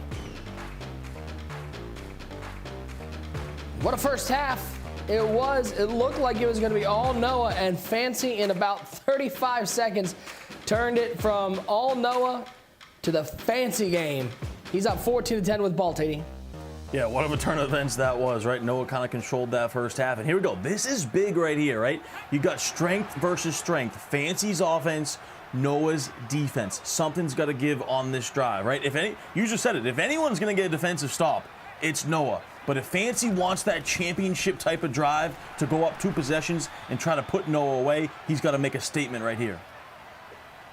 Trying to get the ground game going early. How about that J.J. Watt, the milkman, going crazy for Noah in this game? Yeah, that milkman's unbelievable in that A-gap right there, that D tackle position. Been doing business for Noah's defense. Taking down to 12. Quad father is going to drop down. A tight end possession on the left side. Brunel backs pass for Fancy. Throws it up right side, and that one will sail out of bounds. Yeah, Fancy loves that route combo, right? That PA shot seams. He adds a corner route to both sides. He also has that deep, really deep, amazing corner route to the slot receiver there. Motions out his running back on a streak to create that flood to the left, but nothing doing. Phenomenal defense from Noah. They're down to 12. Go get him. Brunel in trouble. Down goes exactly Mark Kevin Green and those flowing blonde locks into the backfield. And Fancy's thinking about going for this. 4th and 20 on his own 11. I don't love the decision. You know, he's playing decent enough defense where you put yourself in a tough spot if you don't convert this. This is an interesting call. Chat, let me know if you agree with this one, because I think we're out here in the booth going, what is he thinking? But if he picks it up, he's going to look brilliant. Brunel over the seam. Oh, he got it! He picks up the first down. How did he find somebody open? It wasn't open. How did he find a completion? And Fancy gives a little smirk because he knows exactly how fortunate he just got. The Prez just didn't get reelected right there. I'm just saying, he whiffed on that pick. And there goes the quad father picking up a first down. A.J. Dillon to the 47. Absolutely sickening. I mean, 4th and 20, Noah's just playing phenomenal defense. You get him backed up. He's all over the post route, and he throws it anyways and somehow completes it. I mean, we might as well call him a bondsman the way he got bailed right there. 14-10. Drive still going. First down from the 47-yard line. Throws it to A.J. Dillon right side. He'll step out of bounds at the 46. Yeah, a little check down right there as we take a look at this. I mean, right there. Jamal Adams is all over it through his hands. Sickening. Second down, big hole up the middle. I mean, bro, Dillon to the 34-yard line. Give him another 12. Quad father starting to eat. He's starting to eat. And, you know, to be honest, like, Fancy's quad father has played better than Noah's quad father. Like, look at him, if we're being honest. And I think that has to do with, you got to give credit to Fancy building his roster, having those tackle supremes and those secure tacklers. He knew what he was getting when you go up against Noah. And on the flip side, Noah doesn't have those abilities to slow down Fancy's quad father. So, you know, tremendous game planning strategically for Fancy.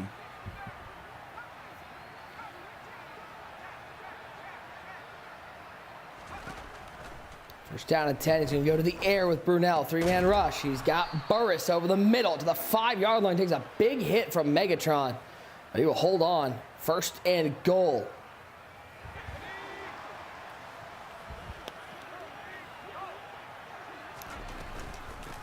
Why not go back to Dylan?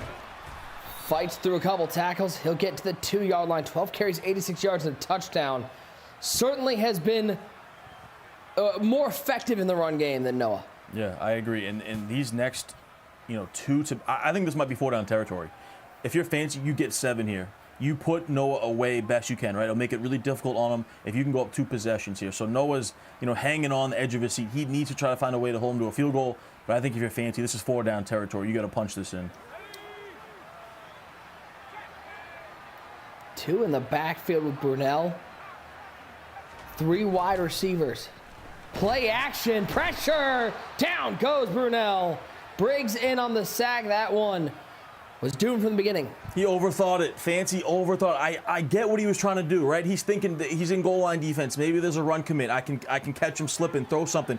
But you got AJ Dillon activated. You're on the 2-yard line. Just hand it off to him. I gotta disagree with the play call, Nick. Now he's got to pick it up from the 9-yard line. 3rd and goal. Brunel throws it over the middle. He's got CD tackle into the end zone. Get in there. Touchdown, Fancy. One fucking What a way to bounce back. Come on. What a way to bounce back. Questionable decision. Takes the sack, goes back to the 9, but it doesn't matter. He throws a laser, a little playmaker off the hitch, back to the left side, and falls into the end zone. And that is a championship-style drive from Fancy to go up 2 possessions on Noah. 21-10, your score. Take a look at this one more time. He's so fancy, you already know. That playmaker over the middle, CeeDee Lamb fights his way to the end zone. You knew that the Dallas Cowboy was going to fight for the Frisco, Texas native. Oh, yeah. What does Noah have? Needs to fight through some adversity. It's not going to be there. 4 for 12 passing the ball for Noah. Yeah, and the game plan's worked perfection, right? Force Noah to pass the ball. Fancy's done that, and that's why he's sitting pretty with an 11-point lead as we're about to head to the 4th. So Noah's got to figure out something. This is what Noah does. He's good at this, right? Second half, figuring out what he can go to stop, to counter the defense. Nice dot there. Don't forget this drive, that drive all kept alive by that 4th and 20 miracle pickup from Fancy. 4's up in the chat. It's an 11-point game.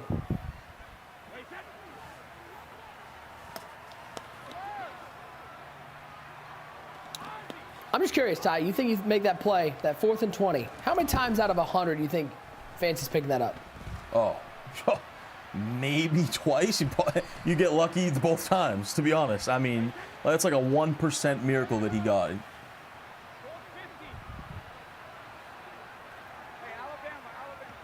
Spot in San Francisco on the line. 2nd down and 4.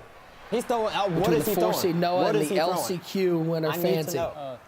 I need to know what he is throwing right there.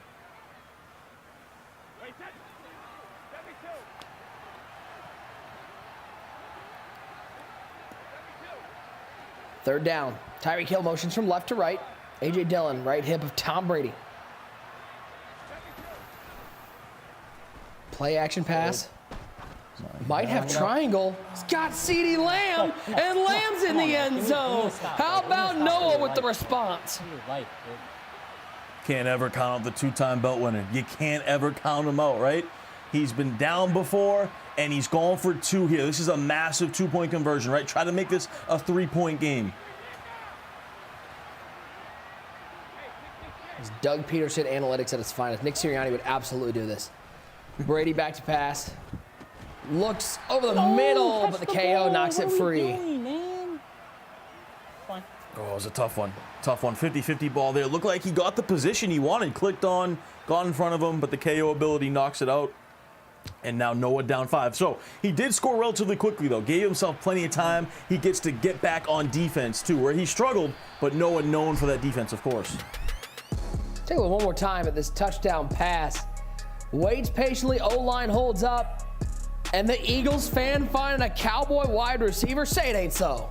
Yeah, and then 2-point conversion here. Looks like he had the position right there inside, but just can't hang on to it. Also, on that touchdown to C-Lamb, he did smart route that route. It was 3rd and 4. You get sharper cuts on that post route there, so nice job from Noah. Uh-oh, there goes Dylan once again. Another big gain, breaking tackles and breaking hearts to the 44. Yeah, so Noah's sitting back like, man, what do I do versus this? Because remember, once again, he doesn't have those secure tackles, doesn't have the tackle supreme. And if I'm fancy, I'm just going right back to A.J. Dillon pretty much every play until he shows that he can stop it. Yeah, prove that you can stop it. He'll use this entire play clock.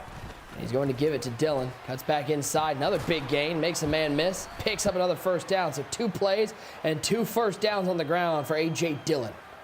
14 for 118. 14 rushes, 118 yards. In the story of the game.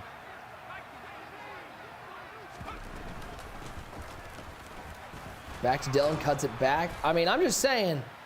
User was saying that Fancy shouldn't be running out here and should go back to his passing game that he's known for. He looks pretty comfortable with Dillon. He really does. The hype all going in this game. Noah going for another belt. He's got the running back he needs. He's got the quad father. And Fancy's the one that's showing out with this quad father. Woo, big hit on Dillon. Let's bring in User. User, are you going to apologize to Fancy? No, I'm not going to apologize. Okay. I'm a man of my word, you know what I'm saying?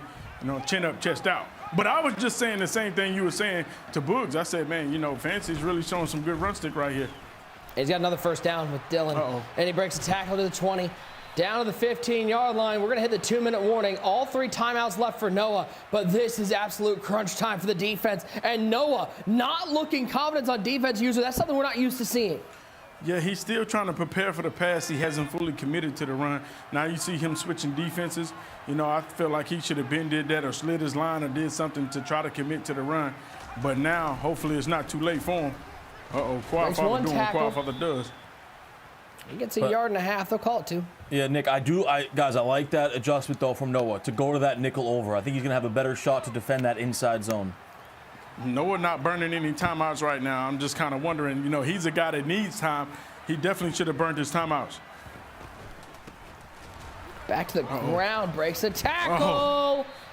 Does he have the first down? Yes, he does, down to the 5-yard line. Run defense than that. I'm sorry, you got to play better run defense. Right. Fancy talking a little trash. Get out of nickel, bro. Get out of nickel. That's crazy. And Fancy capping. And he had one of the flukest plays I've ever seen on that 4th and 20. That is fair. That is Threw true. it straight through his body. Straight through his body. Got to find a way to slow down AJ. It's do or die right now. Gives it to Perry. Surprising went to Perry over Dillon. How much success he's had with Dillon. Switching up, going to the fridge, and he'll lose a yard. Yeah, he's had a few of these questionable calls down here. I'm talking about Fancy. I mean, earlier not handing off on the 2. Right there, giving it to Fridge. Just give it to Dillon every play down here. Force Noah to try to stop it. Noah's going to all-out goal line defense here, though. Dillon up the middle. Let's bring in Boogs as well. The whole crew's here. 1 timeout left, Boogs. Crazy how this game is going. And listen, we talk about Fluke. Don't forget, Fancy's first drive was stopped with a fumble. Yeah, most definitely. It was definitely stopped with a fumble. But at the same time, Fancy has really just put himself in position to win this game right here. He showed that his quad power stick is way better. Okay, so Noah's got life with that stand. It's going to force Fancy to kick a field goal. It will be an 8-point game after that 2-point conversion attempt. Boogs, do you like the call there going for 2, down by 5? Yes, I like the call for him to go for 2 there. The only thing that I don't like that I've seen so far on this back half of the game is the fact that he's let so much time run off the clock. I think you have to force your opponent to manage the clock perfectly and not allow them to clock you like that. Here's the downside, User. You looked at the stats. Noah was sitting there at about 5 for 13 passing the ball, and he's going to have to move this ball quickly down the field with no timeouts. And this is the same thing that we saw right before half. Being out of his element, not having enough time. 38 seconds left. He has to use the sideline. And, you know, he showed you right before half, he will throw a turnover. So hopefully he's smart with this ball and makes the right reads.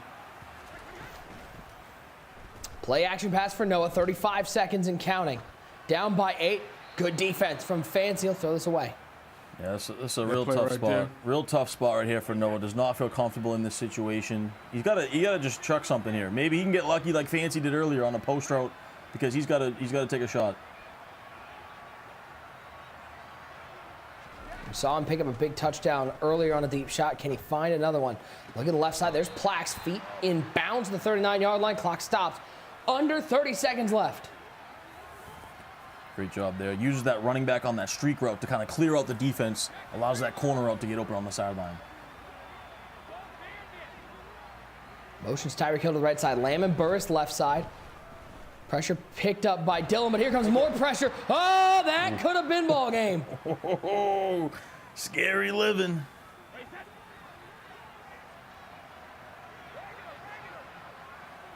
Fancy just has to back up those 30 flats and not allow Noah to hit the sideline. He can have anything in the middle of the field, but you don't want to give up another corner out like he has. There's the middle of the field, Boogs, you're talking about. He finds A.J. Dillon to the 36. Let's see what this runoff looks like. 3 seconds, 2 seconds, 2 seconds remain. He's got one shot towards the end zone. Oh, man. I mean, that's a great play call, though. I know we talked about, he wanted to get out of bounds, but you had to put yourself at least in an opportunity to go to the end zone. And here we go. Fancy going to go quarters 3 deep. Does Noah have a miracle like Fancy did on 4th and 20? Can he find the end zone? Quarters 3 deep defense. He's got Burris, Lamb, and Tyreek out there. George Kittle at tight end. 3-man rush from Fancy. He's going to have to heave it. He does. Short of the end zone. It's picked up by Teddy H. And Fancy with that interception has booked himself a ticket to the Bay Area. He will head to the quarterfinals with the win over Noah. The LCQ winner, Tyler Davis. We've seen him have success in the past, and Fancy keeps that streak going. The hot streak continues. Send this man to the Bay Area. He is booking a trip to the next round of the Madden Bowl. Phenomenal performance. And who would have thought? Fancy, known for his passing offense, it was the run game that gets the job done over Noah. And not just the run game, TD, the defense, the pick 6 before the half, that was the play that turned this entire game. No doubt about it. Remember, his whole plan was force Noah to pass the ball. He did that especially early on, or late on in that second quarter, right before half, and then late in the game here. Got that big time drive to get 3, get Noah to use all his timeouts, sat back, and played phenomenal defense. He is on to the quarterfinals, and will be booking a ticket to the Bay Area. As we got the entire crew in here. Nick Mazesco, Tyler Davis, one great user, and Boogs. Boy, that game had a lot of twists and turns. Noah obviously was somebody that we pegged as somebody that could be a favorite if he was able to get to the live final. Fancy got through the LCQ and looked completely comfortable running the ball and forcing Noah to play something that he wasn't expecting to play. Oh, yeah. He really kind of changed the game up on Noah and forced Noah to have to play some run defense. And Noah really couldn't stop his run. He couldn't figure it out of the 3-3-5 wide. Typically, when you see people run wide, they stop the run pretty easily. But Noah looked really uncomfortable, and Fancy was just able to just get run after run, aside from this one right here. As we take a look at some highlights from this matchup, user. This game, I think, really rode on 2 plays. We'll see them coming up. But it was the pick 6 before the half. And the 4th and 20, do you think that got into Noah's head at all? I don't think it got into his head, but he definitely know he got cheated. That's for sure. Because Noah, he didn't really give any reaction to it. And that's what you expect from a seasoned vet. Sometimes you get plays that go your way, sometimes they don't. But you got to stay composed. You can't, be like my guy Gucci, smashing controllers and going crazy. You still got to keep your composure. No, he got cheated, but still at the end of the day, I'm going to be honest. What changed this game? Yes, those plays, but it was Fancy's run stick. I don't think Noah was really expecting him. Now, he knew he had the quad father, but he wasn't expecting him to run the way he was running. That's the big pick 6 before half. That was another thing right here. You cannot make mistakes like that in the Madden Bowl. This is the 4th and 20 coming up. Yeah, right here. You see this right here, Prez. That's his user. That's just terrible. Bad animation, whatever you want to call it. He got cheated. at the end of the day, Noah's still able trying to fight through it, and he had a chance. But like Boogs was saying, he did not manage his timeouts well right here. This was a crazy playmaker. I was like, yo, that playmaker happened so fast. What did he have to make that playmaker so fast? Maybe Tom Brady had playmaker on him or not, or just a great playmaker by Fancy, able to get it in there on third down. And Ty, the biggest thing I think for Fancy to close out this game is something that we've seen so many people struggle with. His ability to really put his opponent down and out. He used a ton of clock in the fourth quarter, kicked that field goal, and then let his defense close it out. Yeah, and we talk about the run game, which was so impressive, but I want to talk about the preparation, right? Knowing his opponent, he knew he was going to face Quadfather in Noah, and he got those secured tacklers and those tackle supremes and really shut down Noah's run game and forced him to be one-dimensional with the passing game. And that was his game plan going in. You saw it here. He forced him to pass, got this pick to seal it, and that's why Fancy's advancing, because of the run game and because of the phenomenal game planning for his defense. Fancy able to close this one out, and we take a look at our bracket, where we stand after night one of the Ultimate Madden Bowl presented by PS5. And let me just point this out. And I know he hates me shouting out, but big shout out to Donnie Moore flying in the clutch stats. Last year in the Ultimate Madden Bowl, the 4 and 5 seed went down. This year in the Ultimate Madden Bowl, the 4 and 5 seed go down. It's just like the NCAA tournament. Those 12 and 13 seeds are dangerous, and they will face off against each other in the quarterfinals as well. David and Fancy and Henry and COBO in the quarterfinals. We got a whole day of first round action tomorrow, so you're not going to want to miss out on that. But what a day it was to kick off the Ultimate Madden Bowl, as Fancy able to take down Noah and stop his quest for a third belt. We bring him in now. Fancy, congratulations, my friend. Talk to me a little bit about what this journey was like this year. You had to grind through the LCQ, which many will say, and rightly so, is the toughest way to qualify for this Madden Bowl. You get here, and then you're able to win this first game. Talk to me about what that experience in the LCQ did for you confidence-wise. Yeah, I mean, it's tough because, like, the past 2 years, I've been the first person out of Madden Bowl 2 straight years. So, like, having to play through LCQ after that is, like, really tough mentally. But, I mean, I was able to fight through and get to the Madden Bowl, and I'm just trying to make a run. Fancy, congrats, man. Way to fight through the LCQ. Way to fight through this game. Talk about the preparation, though, for this game, right? Because I'm sure you knew you were going to face the Quadfather, so you brought up the tackle supremes, you brought out the secure tacklers, and they did a great job, right? You forced Noah to be one-dimensional. So just talk about the preparation for this game. Yeah, I mean, I knew if I had a bunch of secure tacklers, I was going to be able to stop the run no matter what. I wasn't worried about Quadfather at all, and it was really just forcing him to pass, and I think he threw for like 40, 35, 40%, something like that. So I feel like I did really well defensively. Fancy, I'm going to be honest, man, congrats. But the way you were running the ball, you're not known for being a runner. I want to know, was that Quadfather? That was something you say, hey, I feel like he's not going to be prepared for this. He's probably thinking, I'm just using Quadfather, to try to throw him off because he's using Quadfather. It really looked like you worked on your run stick, and, you're known for being a passer. Yeah, when I found out the Quadfather was not banned from this tournament, I was shocked. But like, as soon as that happened, I got into a game, I used him, and I was running for like 200 yards a game, and it was just ridiculous. And I'm like, I got to use this. So I booted up into this game, and I saw he had no secure tacklers on his team. So I was like, I'm just going to run the ball every play. I don't think he can stop it. So that's exactly what I did. I mean, offense was super easy for me. Fancy, congrats. And winning that game against Noah. And I remember, I'm kind of touched back to our conversation when we had the interview with you. You were talking about how, people look at you as an offensive guy, but your defense is really what carries you through LCQ. And even more so, it showed in this particular game where you just dominated defensively and was able to really kind of just make Noah struggle. Talk about the defensive steps and the things that you've done to really kind of make your defense what it is right now. Yeah, I mean, I kind of switched defenses going into LCQ, kind of how I like to play defense. I'm really trying to make people work their way down the field and earn their points, and that's what I try to do against Noah, obviously, and it worked out for me. Fancy, before I let you go, I just got to know, 4th and 20. Did you have a rabbit's foot? You got a 4-leaf clover right there? I mean, through the user's hands. What you got? Teach me how to do that play. Hey, I had to throw something. Like, I mean, I don't know. Like, obviously, yeah, that was really, really lucky, and that was a huge play in the game. So, I mean, I'm very grateful that that happened, and yeah, obviously super lucky. But you know, those kind of situations, you just gotta throw it up and just hope something happens. And thankfully, something happened. I mean, but do you go on the top 5 luckiest list now? You remember we talked about that? Do you go on the top 5 luckiest list now? I could be. I mean, it was one play in the game. Like, yeah, it was super lucky, but that was one play in the entire game. He threw a pick in triple coverage that I didn't catch.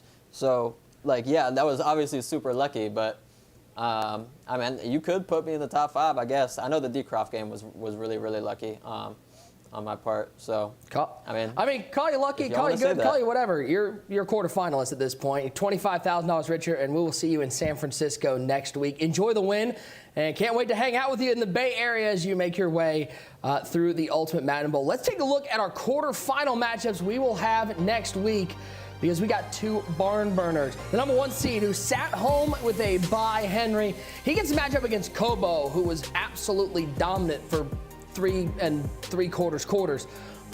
It should be an 8-1-8 battle for the ages. And then Fancy battled his way through the LCQ, and he now gets to take on the man who didn't make a live final, but won his first opportunity to win a game in a live final in David T. That should be a very fun quarterfinal matchup. Should be 2 great quarterfinal matchups, gentlemen. Let's just get some final thoughts, whether it's today, whether it's the quarterfinals coming up. But I think the important one, and User, I'm going to throw it to you so he doesn't talk. Did Tyler Davis go 0-3 in picks? Is he the new Mush? Did you go 0-3? He did. And the thing about Ty, he never goes out on a limb. He picks the favorite every game and then wants to get a pat on the back. Hey, guys, I went 3-0. I picked Skimbo, I picked Henry, and I picked Clef the God. Like, come on, man. You never go out on a limb, so you deserve to go 0-3. He is the new Mush. Hold on. I could lose for the next 3 weeks in every pick, and I still wouldn't catch up to how many times User's been the Mush. I don't care. I need our Photoshop team to do their work. But Ty, today's games, I mean, really, I think fun, interesting matchups we're going to have coming up in the quarterfinals next week. Yeah, no doubt about it. The one that I'm looking forward to, though, is Henry COBO, right? We talked about it. Crew members matching up. You never know what you're going to get. They're not going to talk to each other. They're going to have to get reps outside their crew. They can bring a different wrinkle to the game. So that's the one that stands out to me that I'm looking forward to see how they do, right? And Henry, of course, hasn't won that belt at the live event. Is he going to do it here? And then COBO, his first ever in-person game. So a lot at stake. I'm looking forward to that matchup the most. Yeah, and Boogs, we saw a lot of different offense than we even saw 10 days ago in the Ultimate Wild Card. Are we going to see more of this style of very methodical and not a lot of, we aren't seeing those high balls we saw earlier in the year. It's using Tyreek. Are we going to see a lot of that tomorrow and coming up next week in the quarterfinals? I think so. I think you're going to see a whole lot more of it because a lot of guys have really kind of shifted defensively, like you heard what Fancy said. Make them work. A lot of people don't want to work. A lot of people don't want to make reads or can't make reads down after down after down and play after play. So a lot of people are realizing that now, and they're saying, you know what? Force people to work. So they're messing with their zone drops and playing more zone defense. And then so you're going to see it way more consistently tomorrow.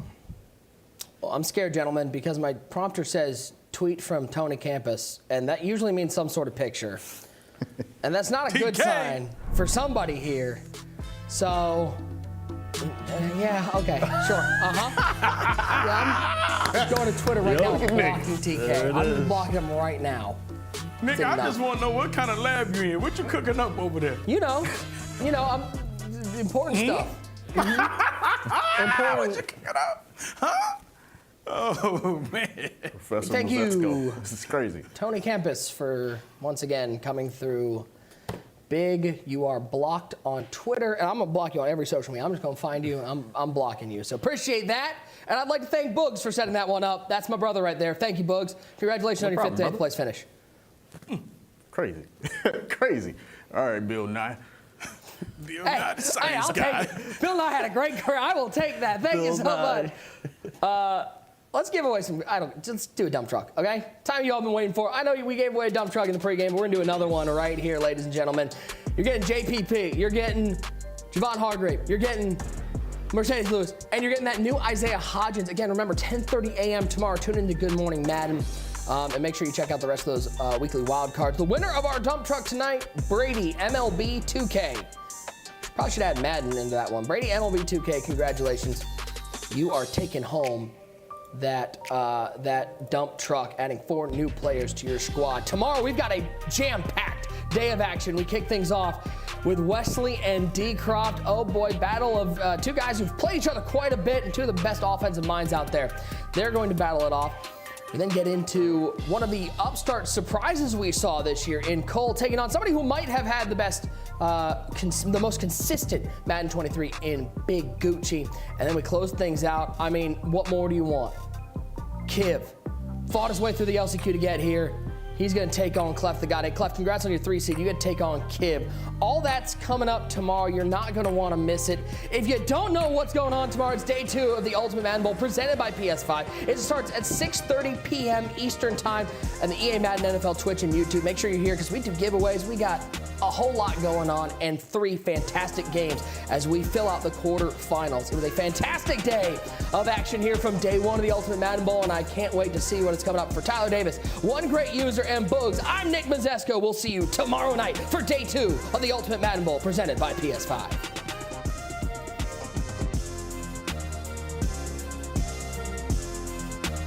The Ultimate Madden Bowl presented by PS5. Oh! Instead he throws a pick!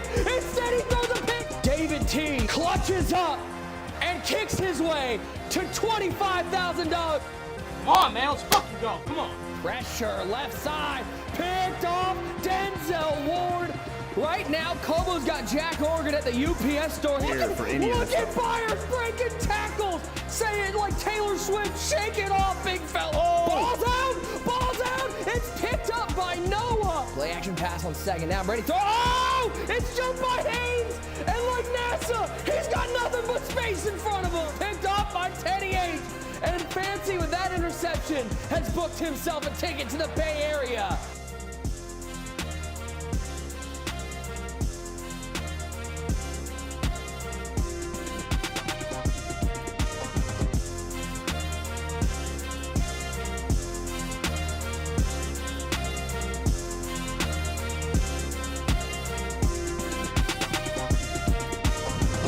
Made it till you got stylers go out and shop for you. You ain't made it till they put on top of you. Parading through the city, the whole block come out for you. We just getting started, y'all finna see what we bout to do. Boy, stop, you ain't here, I'm the real truth. Hunters, real blues, trips on them still new. Shopping at Dover Street, I'm dripping like mildew. They say you don't visit the hood, dog, I still do. A real one, only difference, my bill's bigger. I'm still with ya, I just got rich a little quicker. The same man, God handed me his game plan. I ain't perfect, far from it, what can I say, man? I feel unstoppable, losing's impossible. Go against the team, the thing they know.